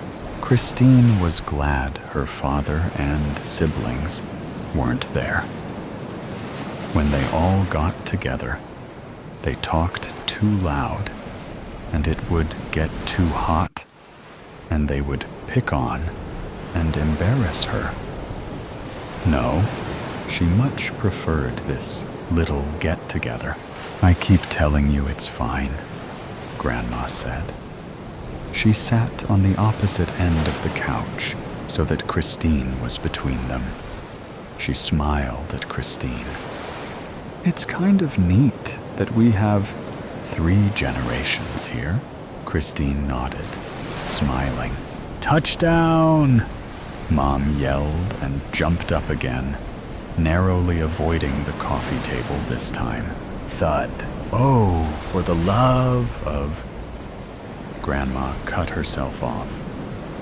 "What did you knock over this time? I hope you haven't broken anything." "Shh." Mom held a finger to her lips and whispered, "That wasn't me. I think it came from outside." Grandma leaned back on the couch and put her feet up. "Probably just the rain, then." "Right," Mom said. She seemed unsure, but she sat back down and was quickly reabsorbed in the game. Christine hesitated, card in hand. "Grandma," she asked. Her voice always came out softer than she expected. "Are you sure it's nothing?" "Of course," Grandma said proudly. After a month of running around Europe, staying in all kinds of places with all kinds of people, these little noises don't frighten me anymore. Was it scary in Europe? Christine asked. She had to repeat the question because of Grandma's hearing and Mom's hollering. When she finally got the question, she answered, "Oh, no. I had a few near misses, but that happens anywhere. Actually, I think you should go sometime. You'd like it." Christine smiled and went back to her cards.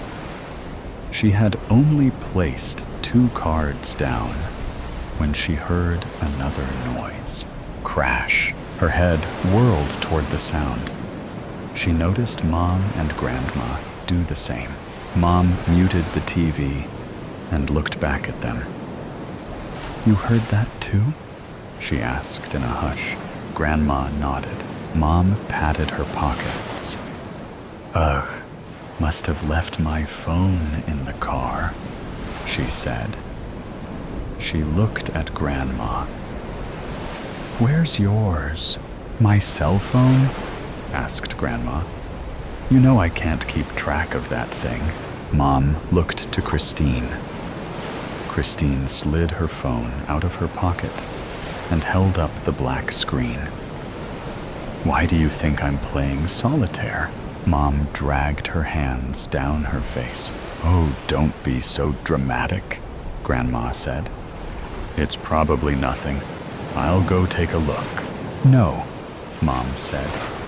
"You stay here with Christine while I go take a look. Do you still have my old baseball bat by the door?" Grandma rolled her eyes and gestured to it. Mom picked it up and gripped it tight.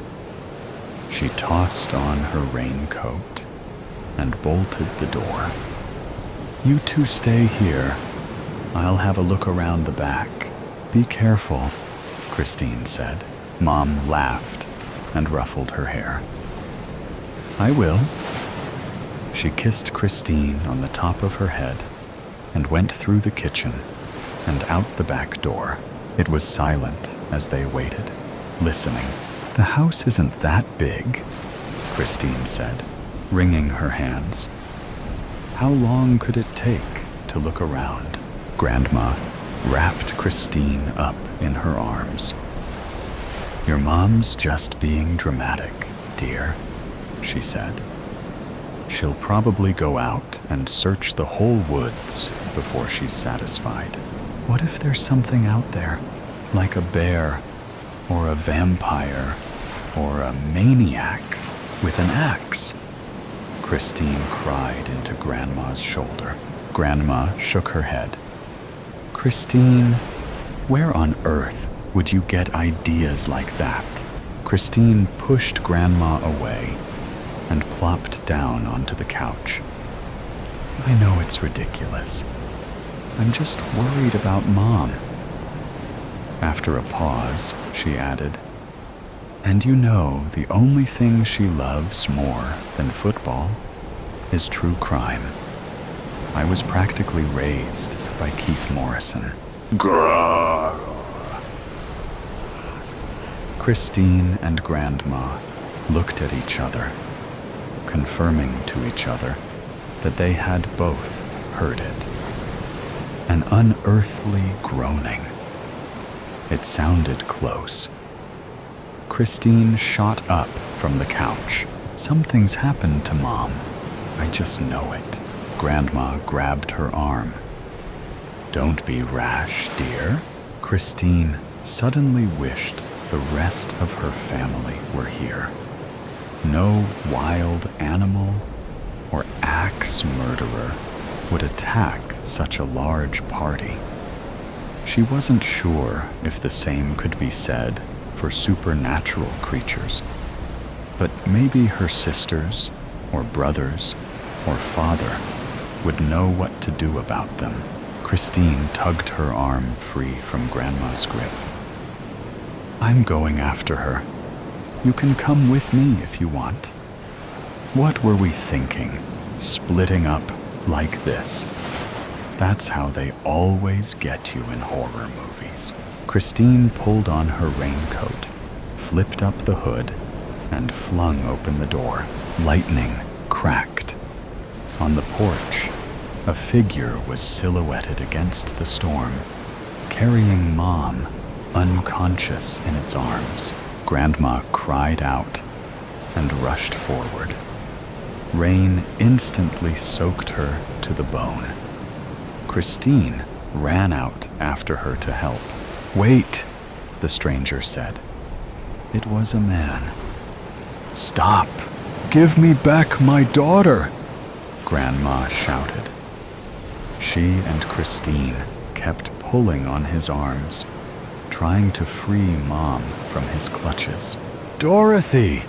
the man cried out. They all paused at the mention of Grandma's name. Finally, the man huffed. "Can we go inside so I can explain?" "Oh, Sean, I'm so embarrassed," Grandma said. They were all back in the living room. Mom was laid out on the couch with a compress on her head. Christine and the man, Sean, were sitting at the dining table. Grandma placed a steaming cup of tea in front of Sean. "I didn't recognize you," Grandma continued. Sean chuckled. "I don't blame you. Anyone would be nervous in this situation." "Excuse me," Christine cut in. "But, who are you? And what happened to Mom?" "Oh," Grandma said. "This is Sean, dear. I met him while I was in England. He saved my life." "She's exaggerating," Sean said. "Not so," said Grandma. "He pulled me out of the way, just as I was about to be hit by a bus." Sean sipped his tea demurely. "I told him he could come by for a visit any time," Grandma said. "I tried to call, but I never got any answer. I remembered she doesn't use her cell phone, so I decided to surprise her," Sean explained with another little chuckle. "Oh, well, thank you for saving her," Christine said. "And Mom? I found her just in front of the porch. She must have slipped off the step and hit her head." Christine sipped at her own tea, feeling silly. She was glad the whole thing was over. Thud. Christine, Grandma, and Sean all looked at each other. They had all heard the noise. Christine looked at Mom. She had rolled off the couch and was groaning as she climbed back up onto it. "Anyone know who won the game?" she asked. "Clock is a tickin'." "Freeze, jabroni. Don't make a move."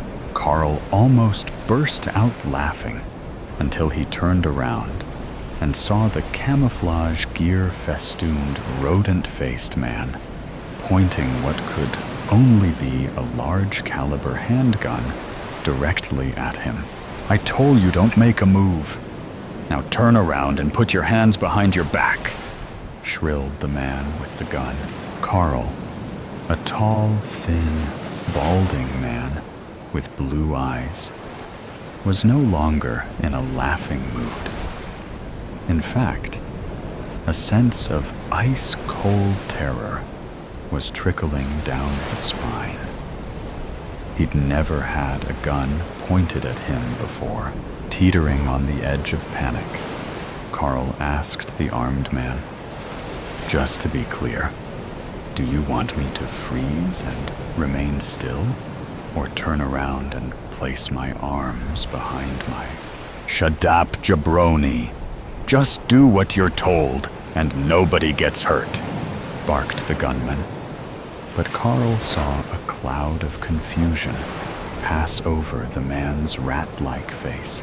Immediately, Carl instinctively knew the man had never pointed a gun at anyone before, and that knowledge placed them on a level playing field, at least to a certain extent. "Hey, look, man, I don't have any problems with you," Carl said as calmly as he could. "I'm just here. Look, my wife got me a new tarp for our trailer for Christmas, and I'm just here to strip off the old tarp and throw the new one on. Who are you anyway?" Carl's trailer was parked next to the Skookumchuck River in a remote rural area of Washington state. Beautiful in the summer, but right now it was December 27th, and freezing rain was dripping from the slate gray sky onto the small collection of aging recreational vehicles parked along the muddy banks of the Skookumchuck.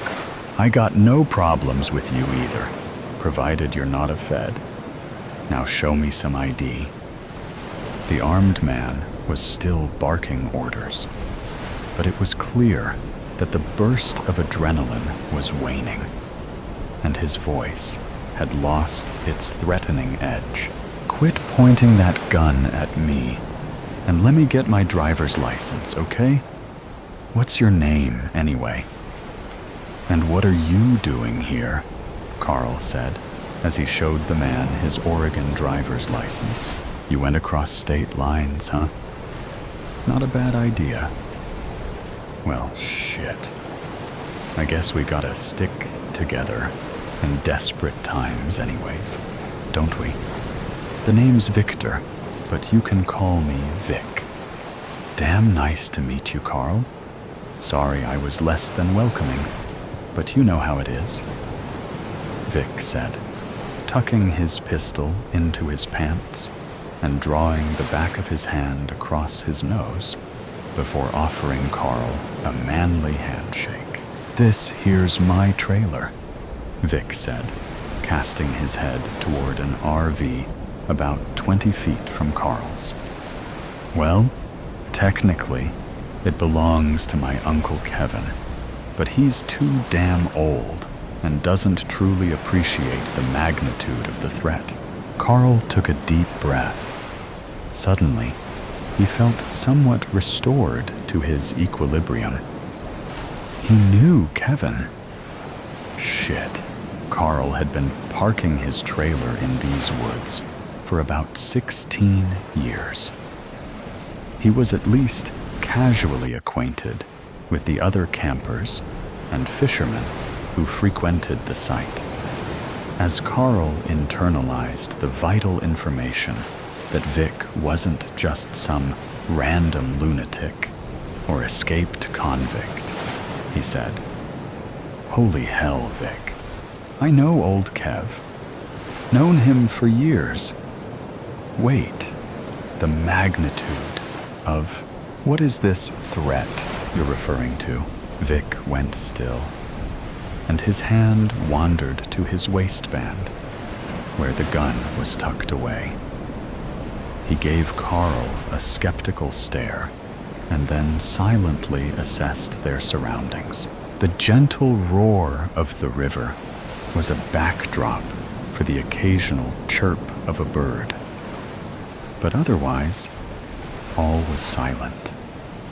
Vic's eyes flickered up into the evergreens and peered into the underbrush, but nothing moved. There was no breeze, and the rain was just a mist that hung in the air, along with the scent of moss. Carl belatedly realized that Vic had been out in the woods for a while. His jawline was scruffy, and the pores on his nose were black and visible. Dirt was caked under his fingernails, and his hair was stingy and greasy. "What threat?" Vic hissed. "You playing games with me, Carl? Because you wouldn't be out here if you weren't keyed in, and I don't appreciate being toyed with." No, no. That's not what I meant. Listen, I'm just trying to understand your assessment of the threat, Vic. We need to share intel if we are gonna get a handle on the... Shit, man. You want some beef jerky? Carl asked as he yanked a packet of Jack Links out of his pocket and tore it open. Vic accepted a hunk of jerky and gestured that Carl would follow him to his trailer. After about a dozen steps, Vic stopped in his tracks and surveilled the tree line for snipers. But soon enough, they were ensconced in the comfy confines of the almond beige wood paneling in old Kev's RV, chewing jerky and discussing strategy. Soundgarden issued softly from the tape deck as Vic chuckled and said, "Leave it to the computer nerds to completely disregard the obvious fact that we are gonna run out of digits. Goddamn educated idiots is what I call hello?" Vic could do a pretty accurate Jerry Seinfeld impression. Sweet fancy Moses. Yeah, but what'll happen? What's gonna happen when the clock strikes midnight on New Year's Eve? Carl asked. And Vic just shook his head and said, "Boom. Digital apocalypse. We run out of digits. Think about it. Our entire lives, ever since the invention of computers, we've been running on 2 digits. Wait, what?" Carl said. "There are shitloads of digits, like 8 or 9 at least." "Let me ask you this," Vic said, leaning forward. "What year did you graduate high school?"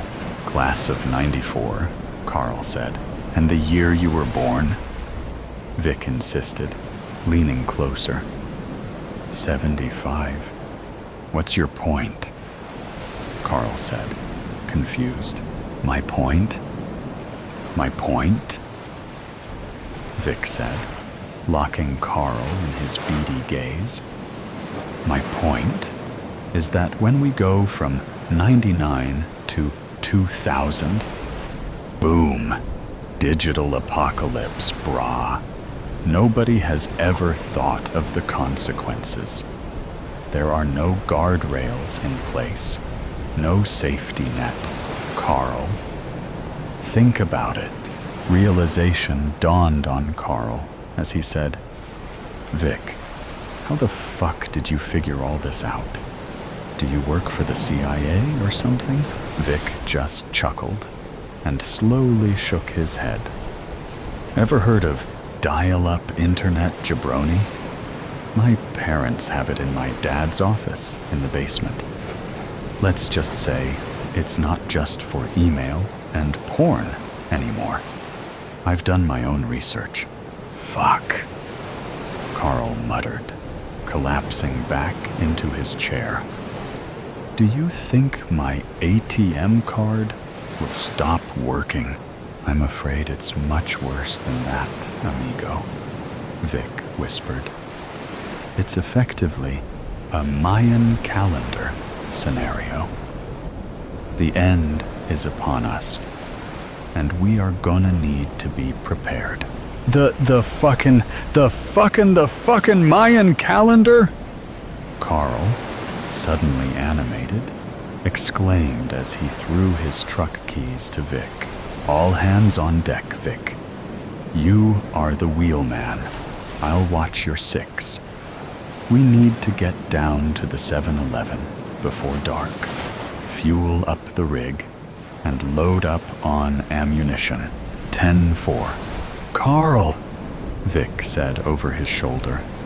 but he skittered to a stop just before they reached the truck, grabbed Carl by the front of his jacket, and said, "We are gonna need a lot more of this jerky, Carl.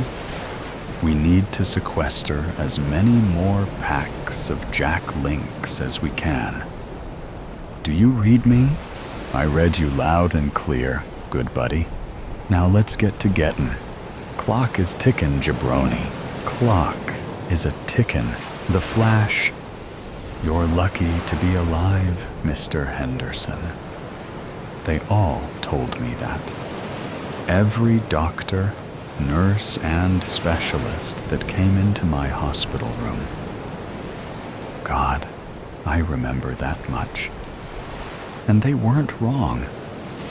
I had flew right out of the windshield of my buddy Dave's car. I hardly remember the night or the accident, but I know we had been drinking, and he was driving. We crashed into another driver at an intersection. No one else survived. I remember waking up the next morning to the beeping of a heart monitor.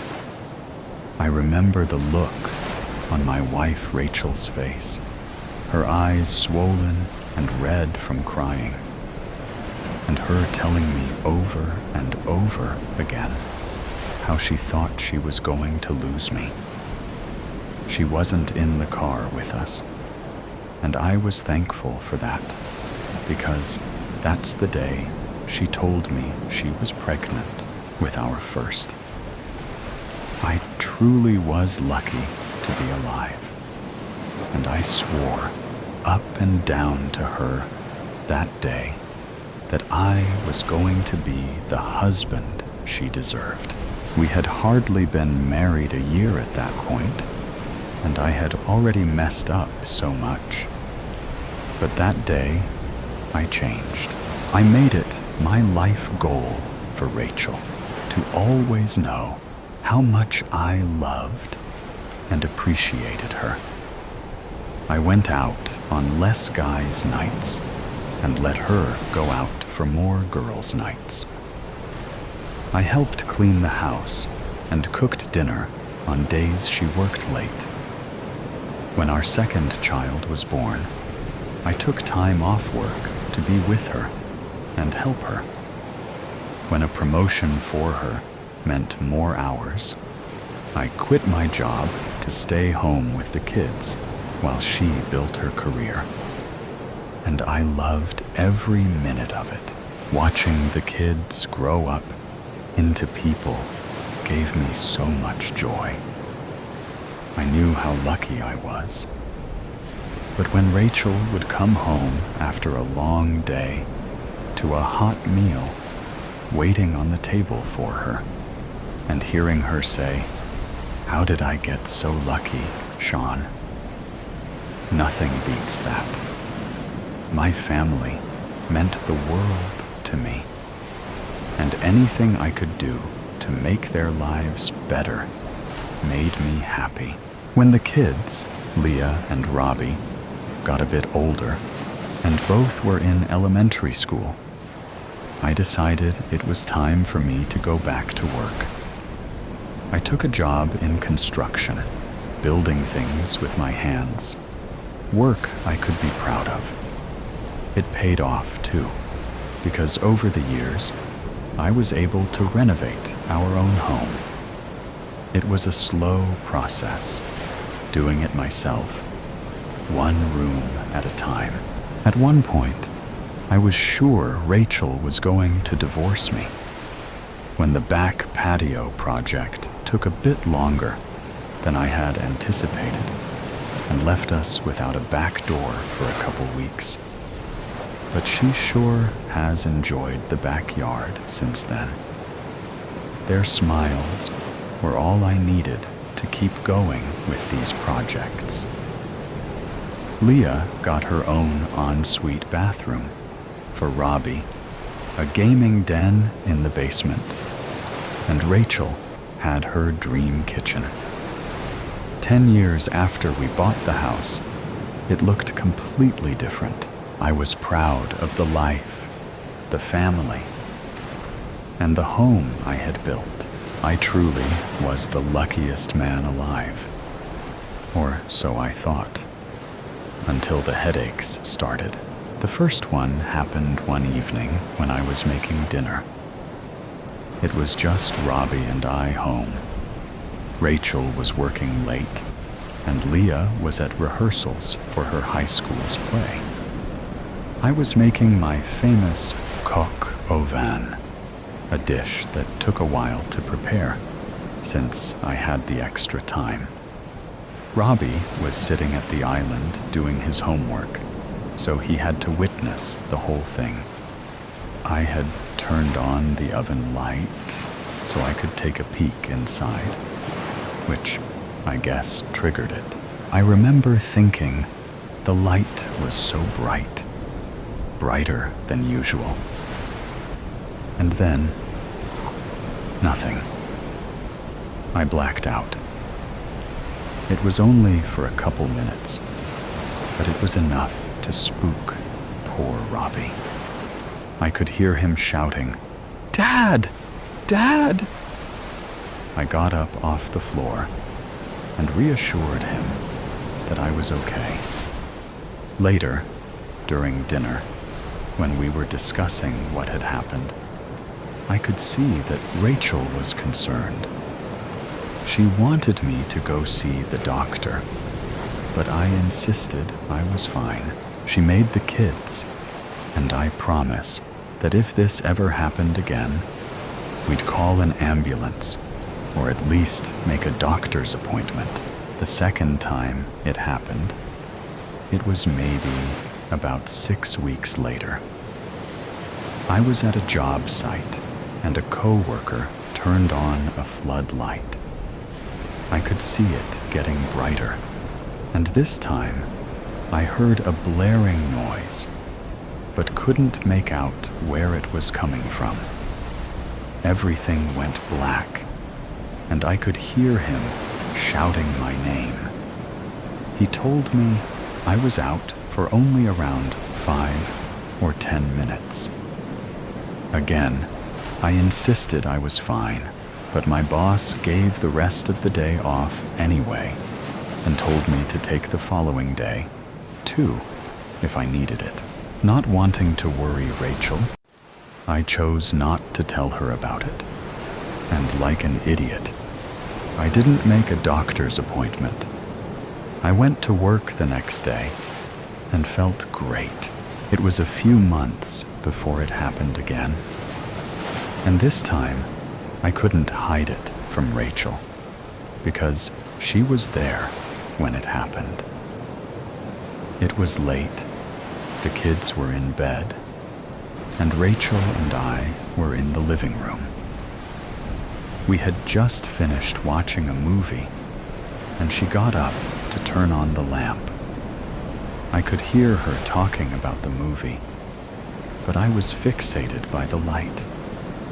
It got brighter, and I was trying to figure out if it had just moved or if it was my imagination when the noise started. "What is that noise?" I tried to ask her, but I don't know if all the words came out before it all went black again. When I came back to, Rachel was already on the phone with an ambulance dispatcher.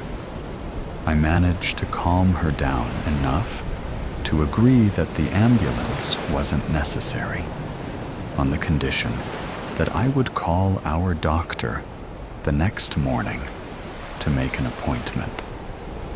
Luckily, the dispatcher was on my side, or else I don't think she would have went for it.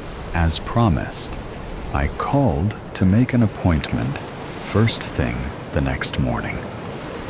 It was scheduled for less than a week away, but I didn't make it until then, before it happened for the last time.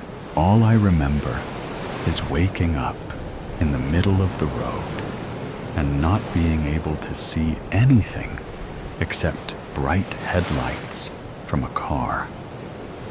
My ears were ringing, and the sound of the car horn was fading in and out. I think I heard an ambulance siren and someone calling my name before blacking out again. But it was hard to be sure. When I woke up again, I was in a hospital bed. There was a woman sitting in a chair who looked angry, or maybe annoyed. And it wasn't until she spoke that I even realized it was Rachel. She looked different. Her hair was darker and shorter. I thought I must have been in a coma for a while, and she let her roots grow in.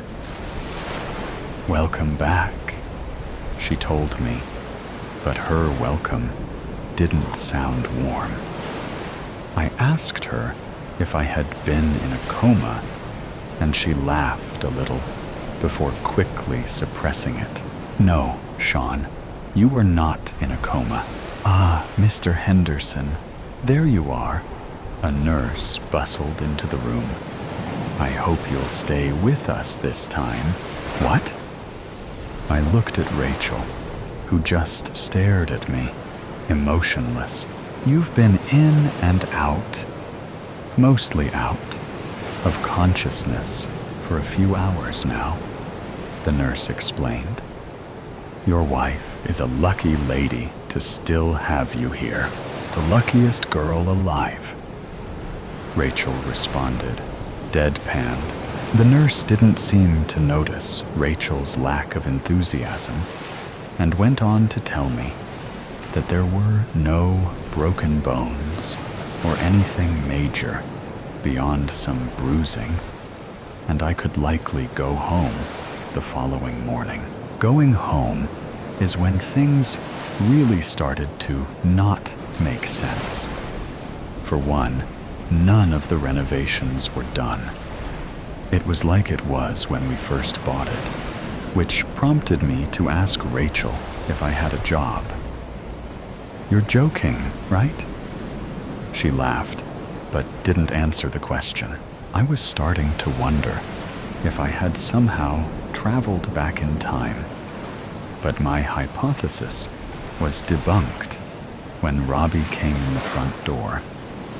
He looked about the same as I remembered, except that there was about another 20 pounds of him. He asked Rachel if she could drive him to hockey practice. "You play hockey?" I asked him. Yeah. Mom told me about your accident, but said you were okay. You don't have amnesia or anything, do you?" No, not to worry, Robbie. I'm doing fine. Just a little fuzzy." "Cool," he nodded. "It's just Rob now, though. Mom, are you ready to go? I'm going to be late." "Where is your sister?" I asked, but quickly remembered she probably had rehearsals. "Who knows?"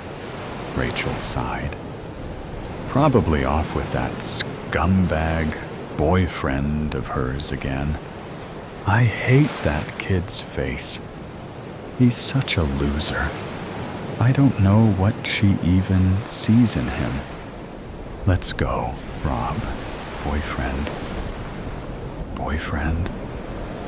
I mumbled to myself as the door closed behind them, leaving me behind in a house that didn't feel like my own. What kind of alternate reality am I in? Am I dreaming?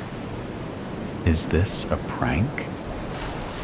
When no one came out from behind a fake wall with cameras, I decided that it was not, in fact, a prank, and that I needed to look to information, clues, something to tell me just what in the heck was going on here. It was getting dark, and I hadn't found anything except our legitimate birth certificates, tucked away in an old photo album. Some memories I had, and others I didn't. I decided to cook up a quick pasta for everyone, but Rachel and Robbie, or Rob, stopped for burgers on their way home, and Leah didn't get in until hours later. When I asked her where she'd been, she just gave me a look and went upstairs. "Why didn't you back me up?" I asked Rachel. "It's not worth the energy to argue with her," she responded without looking up from her phone. "I went for a walk to try to clear my head, which didn't work. And when I came back, Rachel was already in bed. I don't know if she was sleeping or just pretending to not notice when I slid under the blanket beside her and said goodnight. In the morning, I got up before everyone else and made breakfast, a feeble attempt to make things normal.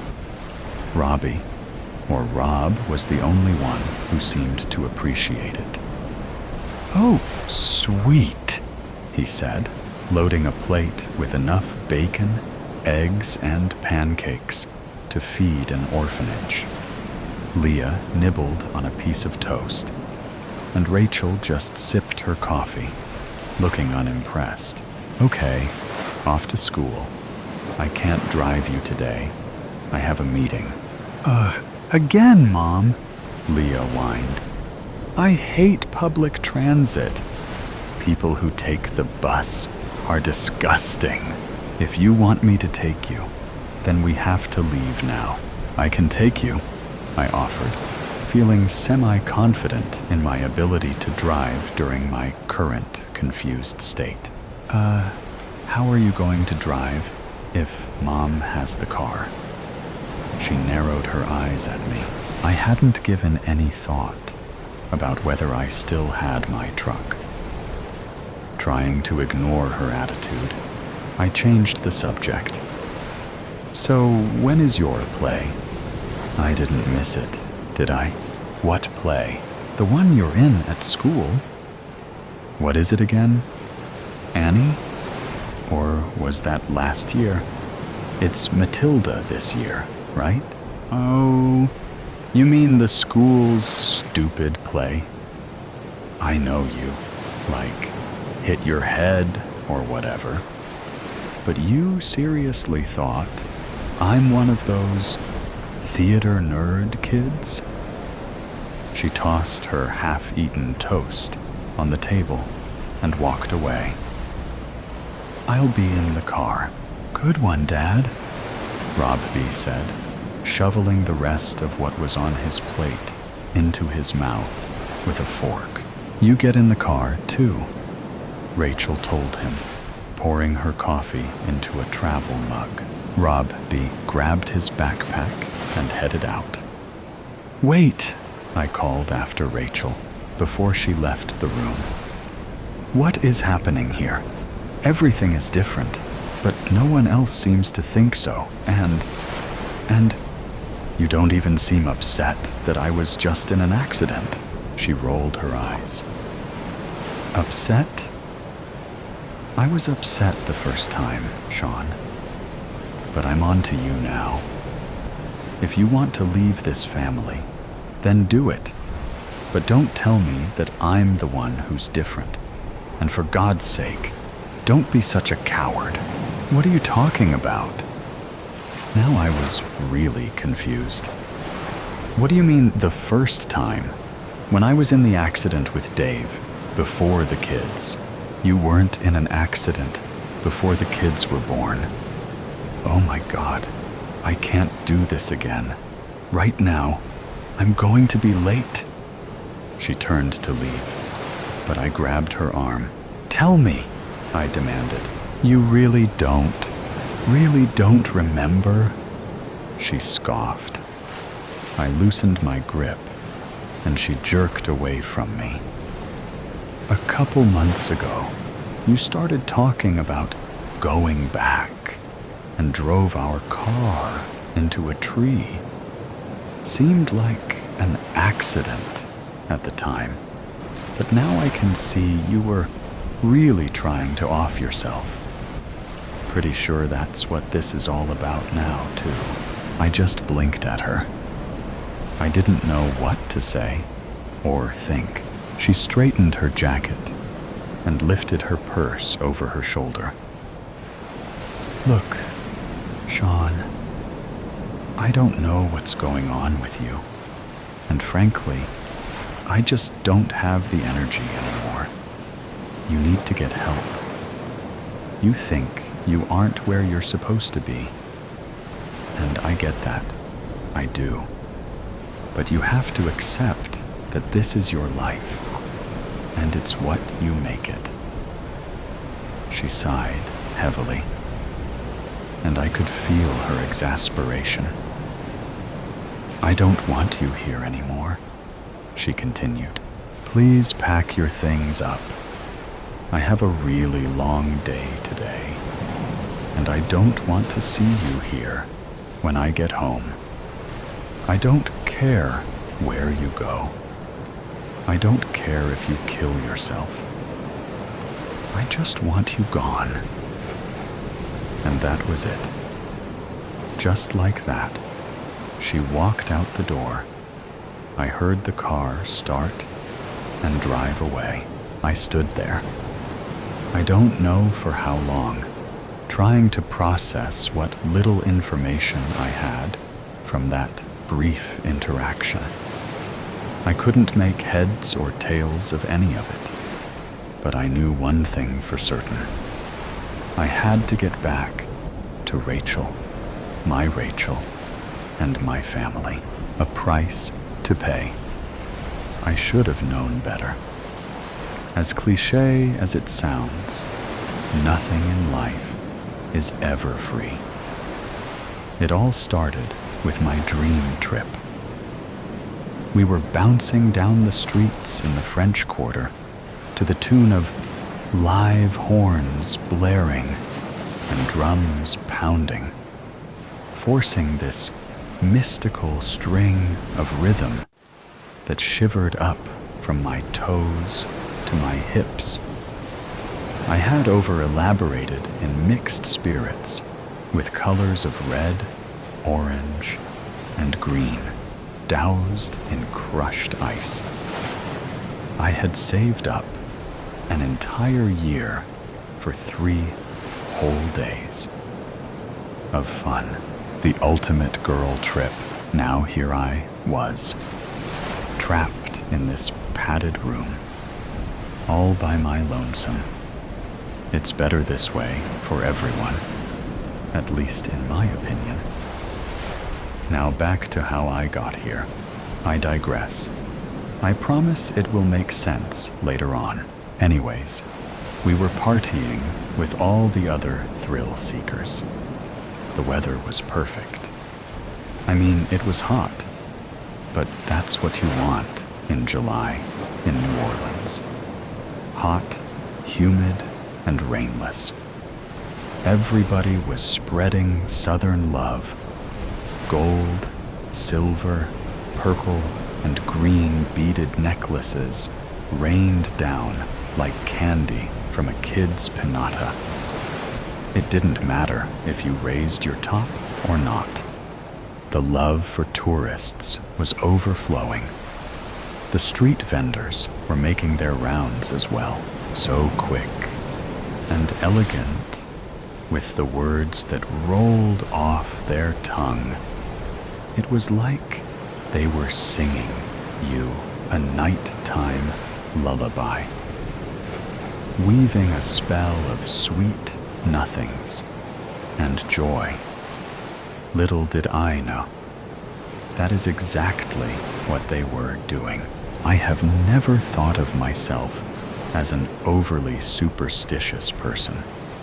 I say overly because I did avoid having my feet swept and never opened an umbrella in a building or house. Outside of that, a black cat was just a black cat. I didn't believe in witches, shamans, witch doctors, or black magic.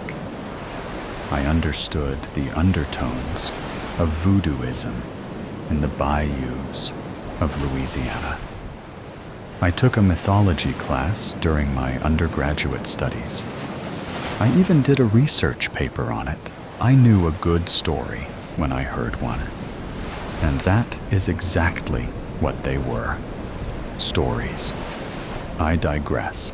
My attention was drawn to a street vendor that had his face painted in gold.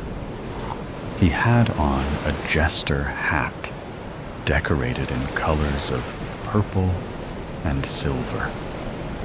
He had on a purple blazer with purple dress pants to match. His feet were nestled into pointed green boots trimmed with white. He had multiple beaded necklaces going down his left arm and was shooting confetti out of a wooden pipe that resembled some type of flute or oboe. I made my way closer to capture a video. The vibes from that one was something magical. It was 90 degrees and he wasn't sweating. That should have been my first clue. Something was off. People were passing by, pointing and laughing. I got closer, but still was far enough away that I looked as if I was just a part of the crowd celebrating on Bourbon Street. He placed the pipe down on a little box as an elderly couple stopped to admire his painted face and outfit. He tried to hand the woman the necklaces on his arm, and her husband, I assume, shook his head no. The guy was like 6 feet tall, but did the daintiest curtsy. I had every scene, and I couldn't contain my giggle. Neither could the couple, and the man accepted the beads. When the couple tried to give the beads back to the court jester, he shook his head no and put his hands up to signal 20. The husband tried to give them back again. The jester took 3 of the beaded necklaces back and then put up one hand to now signal Pash as the total. His wife laughed beside him. I mean, I get the humor. What better place to get swindled than the streets of New Orleans, baby? Memories to keep for a lifetime. He gave the hustler the money, and then they bounced down the street. I had recorded the entire scene on my phone, and when I looked up, we had made eye contact. I felt almost locked in his trance. The beginning of my demise. I looked down at the stupid, tarnished rose gold ring with the blue opal stone that was now trapped on my finger. Sorry, there I go again, jumping around the story. Again, we locked eyes. I was more than a little tipsy and had the audacity to wink and giggle. He put his confetti flute back to his mouth and blew in my direction. He wasn't going to hustle me, and that was for sure. I know how it works. The group I was with shifted, and somehow we got closer to him and his show. This time when he blew, confetti made it onto my shirt. He had a cheering audience now. The air smelled of booze, sweat, and cigarette smoke, mingled with hints of too strong cologne here and there. But that did nothing to deter the crowd. He presented a new sleeve of beaded necklaces in multiple colors. The flute pipe went back to the box. People were so drunk that they were totally fine with paying price for necklaces you could get from the nearest dollar store. But not me. They were being thrown from balconies for free. I couldn't hide the skepticism from my eyes. I loved the camaraderie, but no scams will empty my pockets this day. He locked his eyes with mine again, and then moved towards me. This time, he grabbed my hand and twirled me around in a circle to the beat of the live music that was playing in the streets. My cheeks were aching from smiling so hard, but I was not going to fall for his swindle. My friends were cheering me on in the background, happy that I was finally letting my hair down. I was a little dizzy from the alcohol and the spinning. The jester then enclosed my hand in both of his, and when he pulled back, there was a ring on my finger. I don't know how he did it, but I wasn't paying for it. "Take it back!" I screamed over the music and noisy patrons. He shook his head no and put up his hand to indicate $25. I laughed and repeated myself. He changed it to $15. His light brown eyes seemed amused by my defiance to be swayed to part with my hard-earned money for a ring I could have gotten from a bubblegum machine. To be honest, I had already been hustled when I went to the marketplace the day before and paid $75 for an ugly dress because I was sold a dream. He went down to $10, and he almost had me until a lady behind me said that she would buy it for $25. I tried to take it off my finger to give it back, but he stopped me and gave me a huge smile. His teeth were about the prettiest I had ever seen, complementing his gold-painted skin. He really looked like he was out of a painting.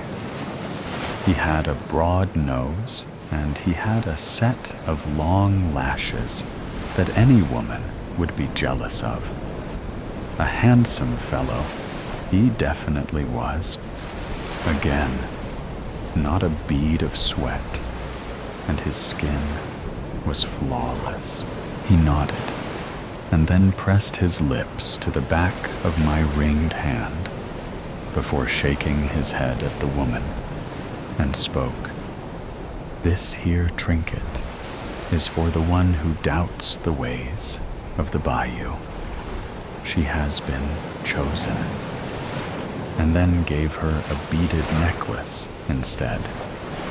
I felt a flush of heat go over my entire body. The accent made it sound so poetic. Everyone continued to cheer him on until all the necklaces were gone. And then that was that. Or so I thought. He turned back to me and winked.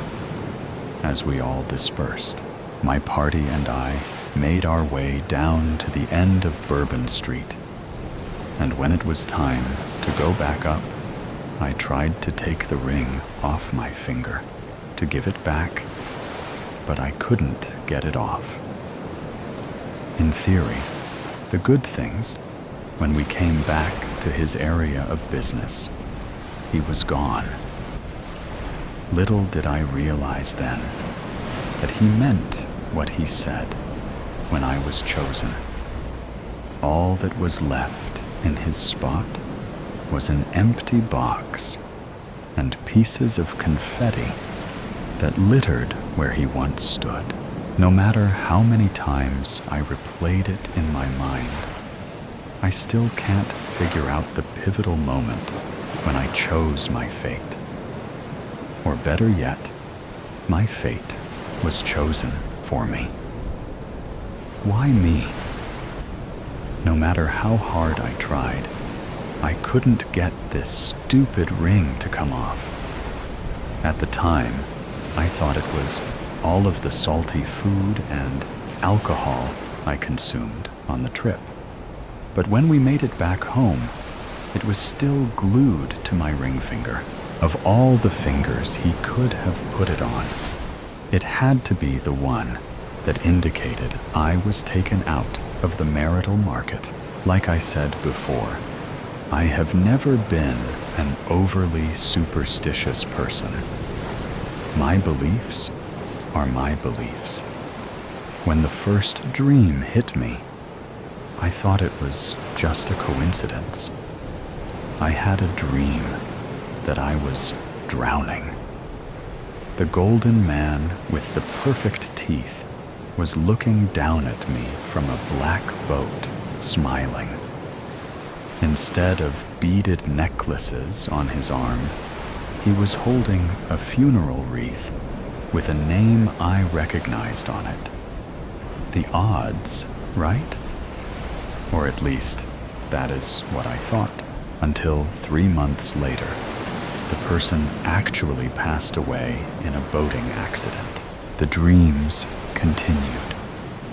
Vivid nightmares of people I know perishing to the other side.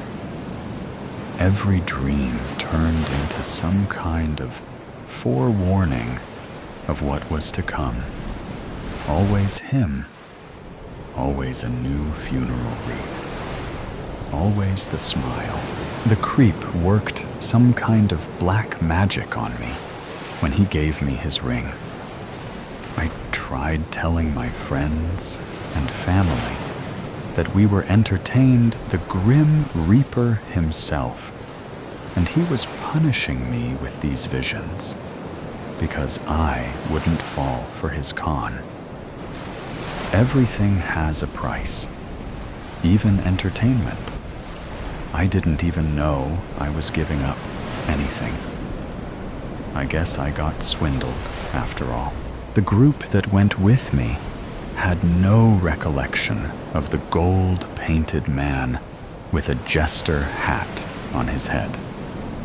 What they did remember is me getting into a rather large argument with a stranger about the origins of voodoo, and screaming that the natives of New Orleans' beliefs are based loosely on fairy tales, and that I apparently offended a lot of people. Even if that was the case, no one could tell me how the ring came to be on my finger. The video that I thought I had recorded when he was hustling the elderly couple had disappeared from my phone. The first professional I saw for the prophetic dreams told me I worked too hard, and maybe I needed to take some time off and stay away from alcohol. They had me complete all these different tests to prove that I was in my right mental state. In the midst of it, no one could get this stupid ring off my finger. By the time I got to the fight professional, I was told that maybe I should just keep my intrusive thoughts to myself. And death was a part of life, and try to live in a normal manner. I see death. I don't want to see it, but I still was able to see it all the same. I was cursed by a New Orleans jester, all because of the difference of opinions. If only I could go back, I would have definitely said no to that first drink and kept a clear head the entire, instead of being doomed to a room of padded walls because everyone thinks I lost my mind. Here I was, safe. But let's go back to the beginning, distorted. I left home 5 years ago. As soon as I crossed that stage, high school diploma in hand, bypassing my peers, swept up by a wave of crying mums and proud grandparents. I was done. The boot of my car held as much of my 18 years of life as I could stuff into 3 boxes and 1 suitcase. I'd armed myself with a bank account full of every tip and paycheck I'd received from my waitressing job and an early acceptance offer from a university 2 states away, as far as I could get from a place I'd once called home. The night before, as my parents sat in some fancy restaurant for a reservation with friends they'd forgotten to tell me about, undoubtedly arguing with each other behind plastic smiles, I packed away my clothes and books and bed sheets in neat little rows until my room was almost barren. Apart from the old wooden furniture, my bedroom was cleaner than it had probably ever been, and I laughed at thinking about how, if the situation was different, it might finally make my mother happy with me. At 10:07 p.m., they arrived home, my father slamming the door as their whisper shouting floated upstairs. I knew they weren't being considerate of the fact that I might be sleeping, but rather they worried about the possibility that a commotion might alert the neighbors, that they would see through the cracks in the foundations of their picture-perfect dream house. They didn't come in to say goodnight. Hadn't since I was 8, and old enough to read myself to sleep. As I pulled out of the parking lot and left my formative school years in the back windshield, I thought about what my parents would tell their friends, the neighbors, the busybodies in the grocery store checkout line.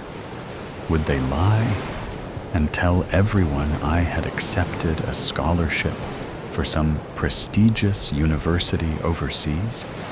Or maybe I'd traveled to Africa to work in humanitarian aid, something they could brag about and say, "She's made us so proud." Possibly, they'd invent a job with NASA or an internship at Google. They hardly knew enough about me to know what I'd actually be studying or what I wanted to be when I grew up. I was sure they wouldn't be bold enough to tell the truth, that their daughter had disappeared without warning while they spent their day in board meetings and having sex with their personal assistants in hotel rooms paid for by their companies. There would be no missing persons report or flyers offering an egregious sum of money in reward for my safe return home. Nothing that would cast a shadow on their spotless reputations. I would fade further into the background of their lives, as if a figment of their imagination, only resurrected when one of their friends spotted me in one of the professionally shot family photos, stilted and artificial, and asked after me. That's if they kept the frames up at all. My parents would have to dig up my coffin from the deepest parts of their memory, plaster a smile on their face, and grit their teeth. They would spin some vague anecdote about speaking to me on the telephone last Tuesday and how well I was doing. And maybe they'd go visit me at Christmas. They'd have forgotten all about me by the time they brought out the first course. I mean, they hardly remembered I existed, even while we lived under the same roof. That's why I was so shocked when they called me one Sunday, 5 years after I left town and never looked back, and asked me to come for a visit soon. I had no idea how they knew my number. I'd changed it after moving and never given them the new one. That's why I didn't respond for almost a minute after hearing my father's voice through the tiny speaker. I almost convinced myself I was dreaming or having a stroke. Maybe I'd temporarily slipped into an alternate reality where it was normal for my father to have my number, to call me out of the blue and invite me over. Anything to explain why the fuck he was calling. There was no special occasion.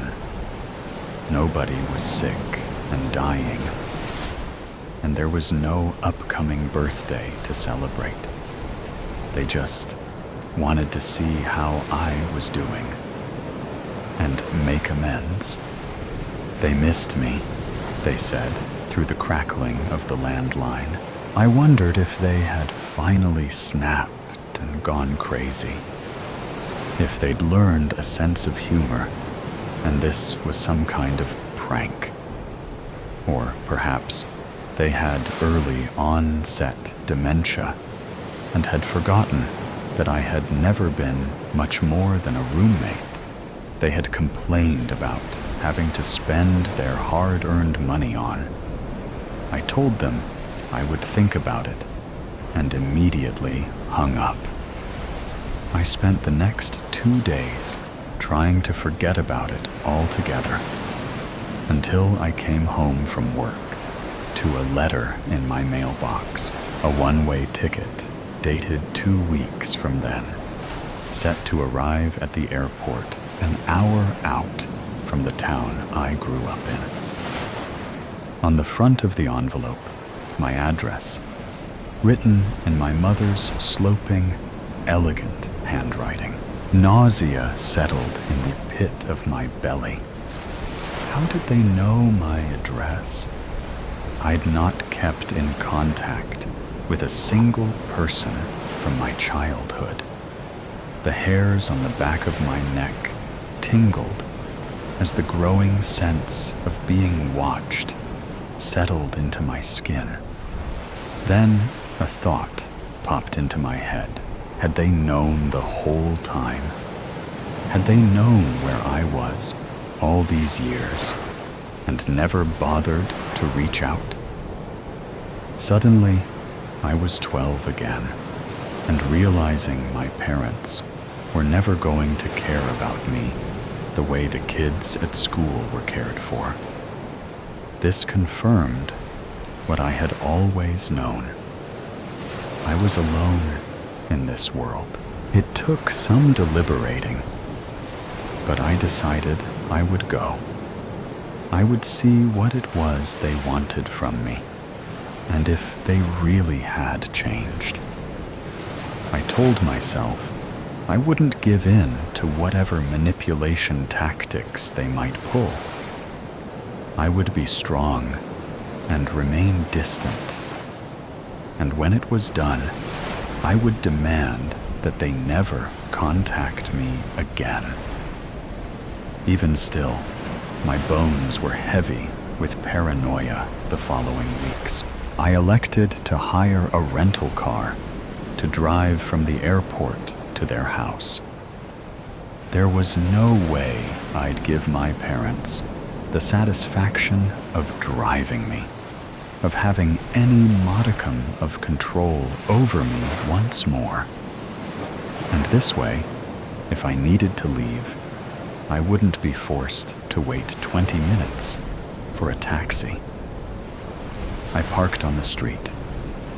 The house had been repainted a soft eggshell color instead of the previous gray and rows of gardenias lined the fence where there had once been neat box hedges. I breathed deeply through my nose before raising my hand to knock.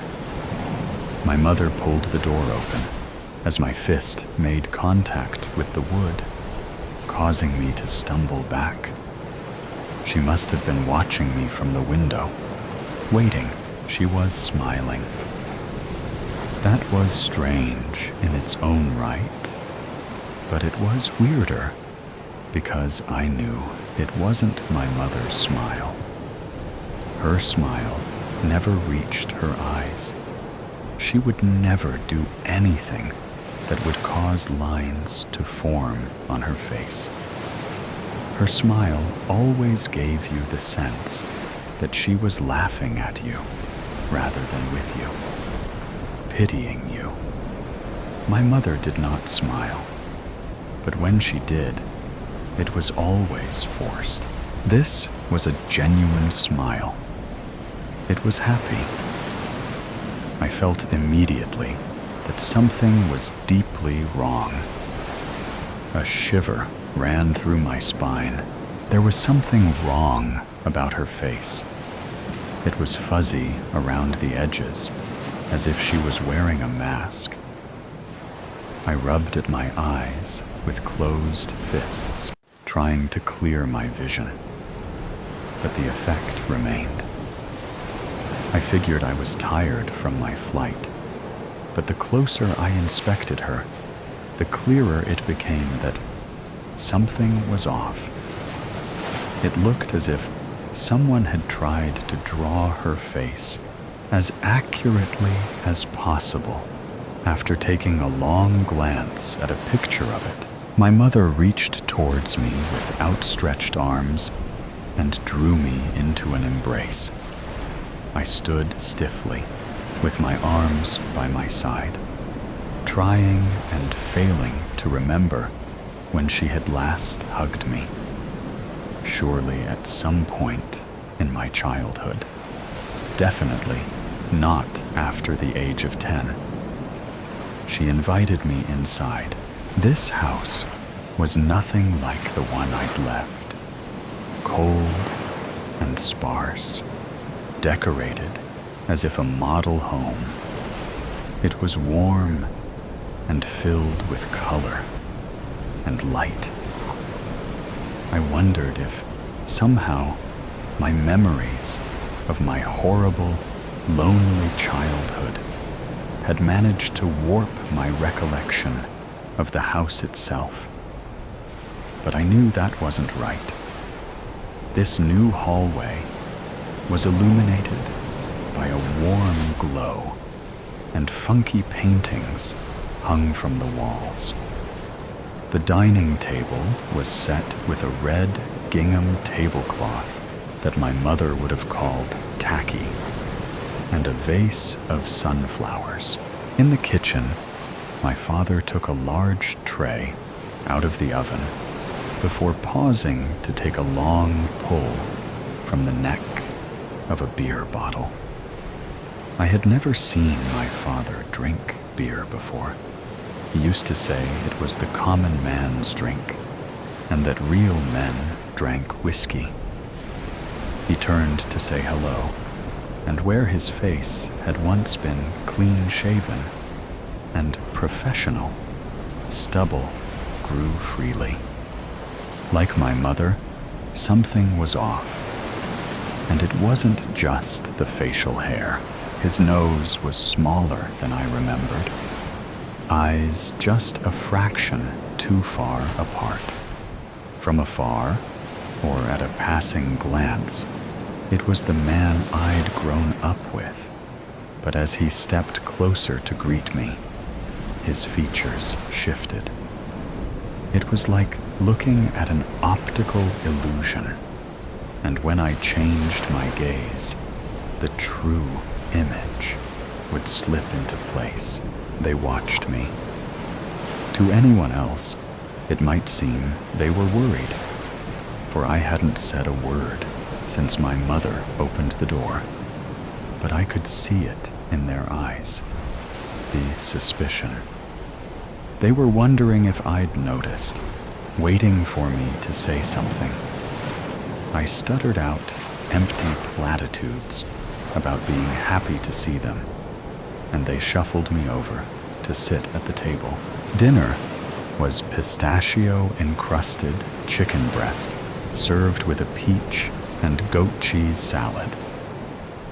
When my father announced the menu, I stopped short, fork raised halfway to my mouth. My mother was allergic to pistachios. This was a fact she despised, as she perceived any sort of weakness to be a flaw, and my mother was not flawed. I said as much, but my mother just stared at me with an odd look and told me she didn't have any allergies. She never had. And then she went on eating, cutting her chicken into bite-sized cubes and placing them delicately on her tongue, never breaking out in hives or becoming short of breath as her throat closed up. I was beginning to feel as if I was going out of my mind. I managed to stumble my way through conversation, letting my parents do the brunt of the work, barely processing a word they said. I excused myself to my room, citing exhaustion and an early night. My father followed with my bag, and as I reached the top of the stairs and turned right towards my old bedroom, he laughed at me. It wasn't the same boisterous laugh he'd had at dinner when discussing his golfing buddies. It was sharp and croaky, like it didn't belong to him. I hadn't seen my father laugh enough as a child to know which one was more his own. My bedroom was to the left, he said, with a curious look on his face. Don't you remember? And he pushed past me, guiding me down the corridor to a room I knew was not mine. I followed him slowly. Inside the doorway, he dropped my bag, calling good night over his shoulder as he moved back downstairs. I locked the door. The furniture was the same, but there were pictures on the wall I had no recollection of. Myself and my parents at the beach and in the snow and with my grandparents. These were not my pictures. My mother hated the sand, and the first time I'd been to the beach was with some uni friends a year after I left home. I had never met my grandparents, let alone taken photographs with them. They had both died before I was born. I sat down on the bed. It was made tidily, with the same striped sheets I had packed in a box all those years ago. I sat there for hours, listening as my parents cleaned and made their way to bed.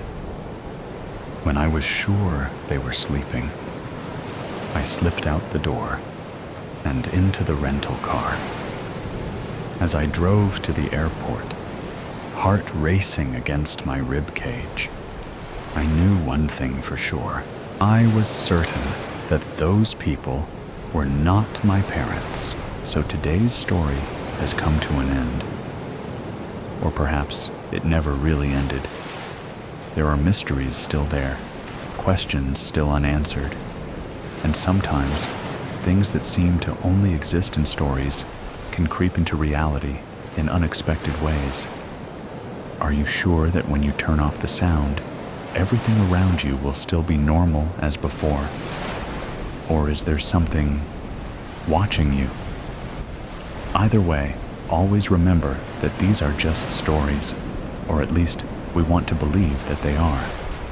If you like moments of suspense, tension, and breathlessness, don't forget to follow me so you don't miss the next stories. And next time, when you come back, make sure you are ready, because what awaits you may be even scarier than you thought. See you again if you still have the courage to continue listening.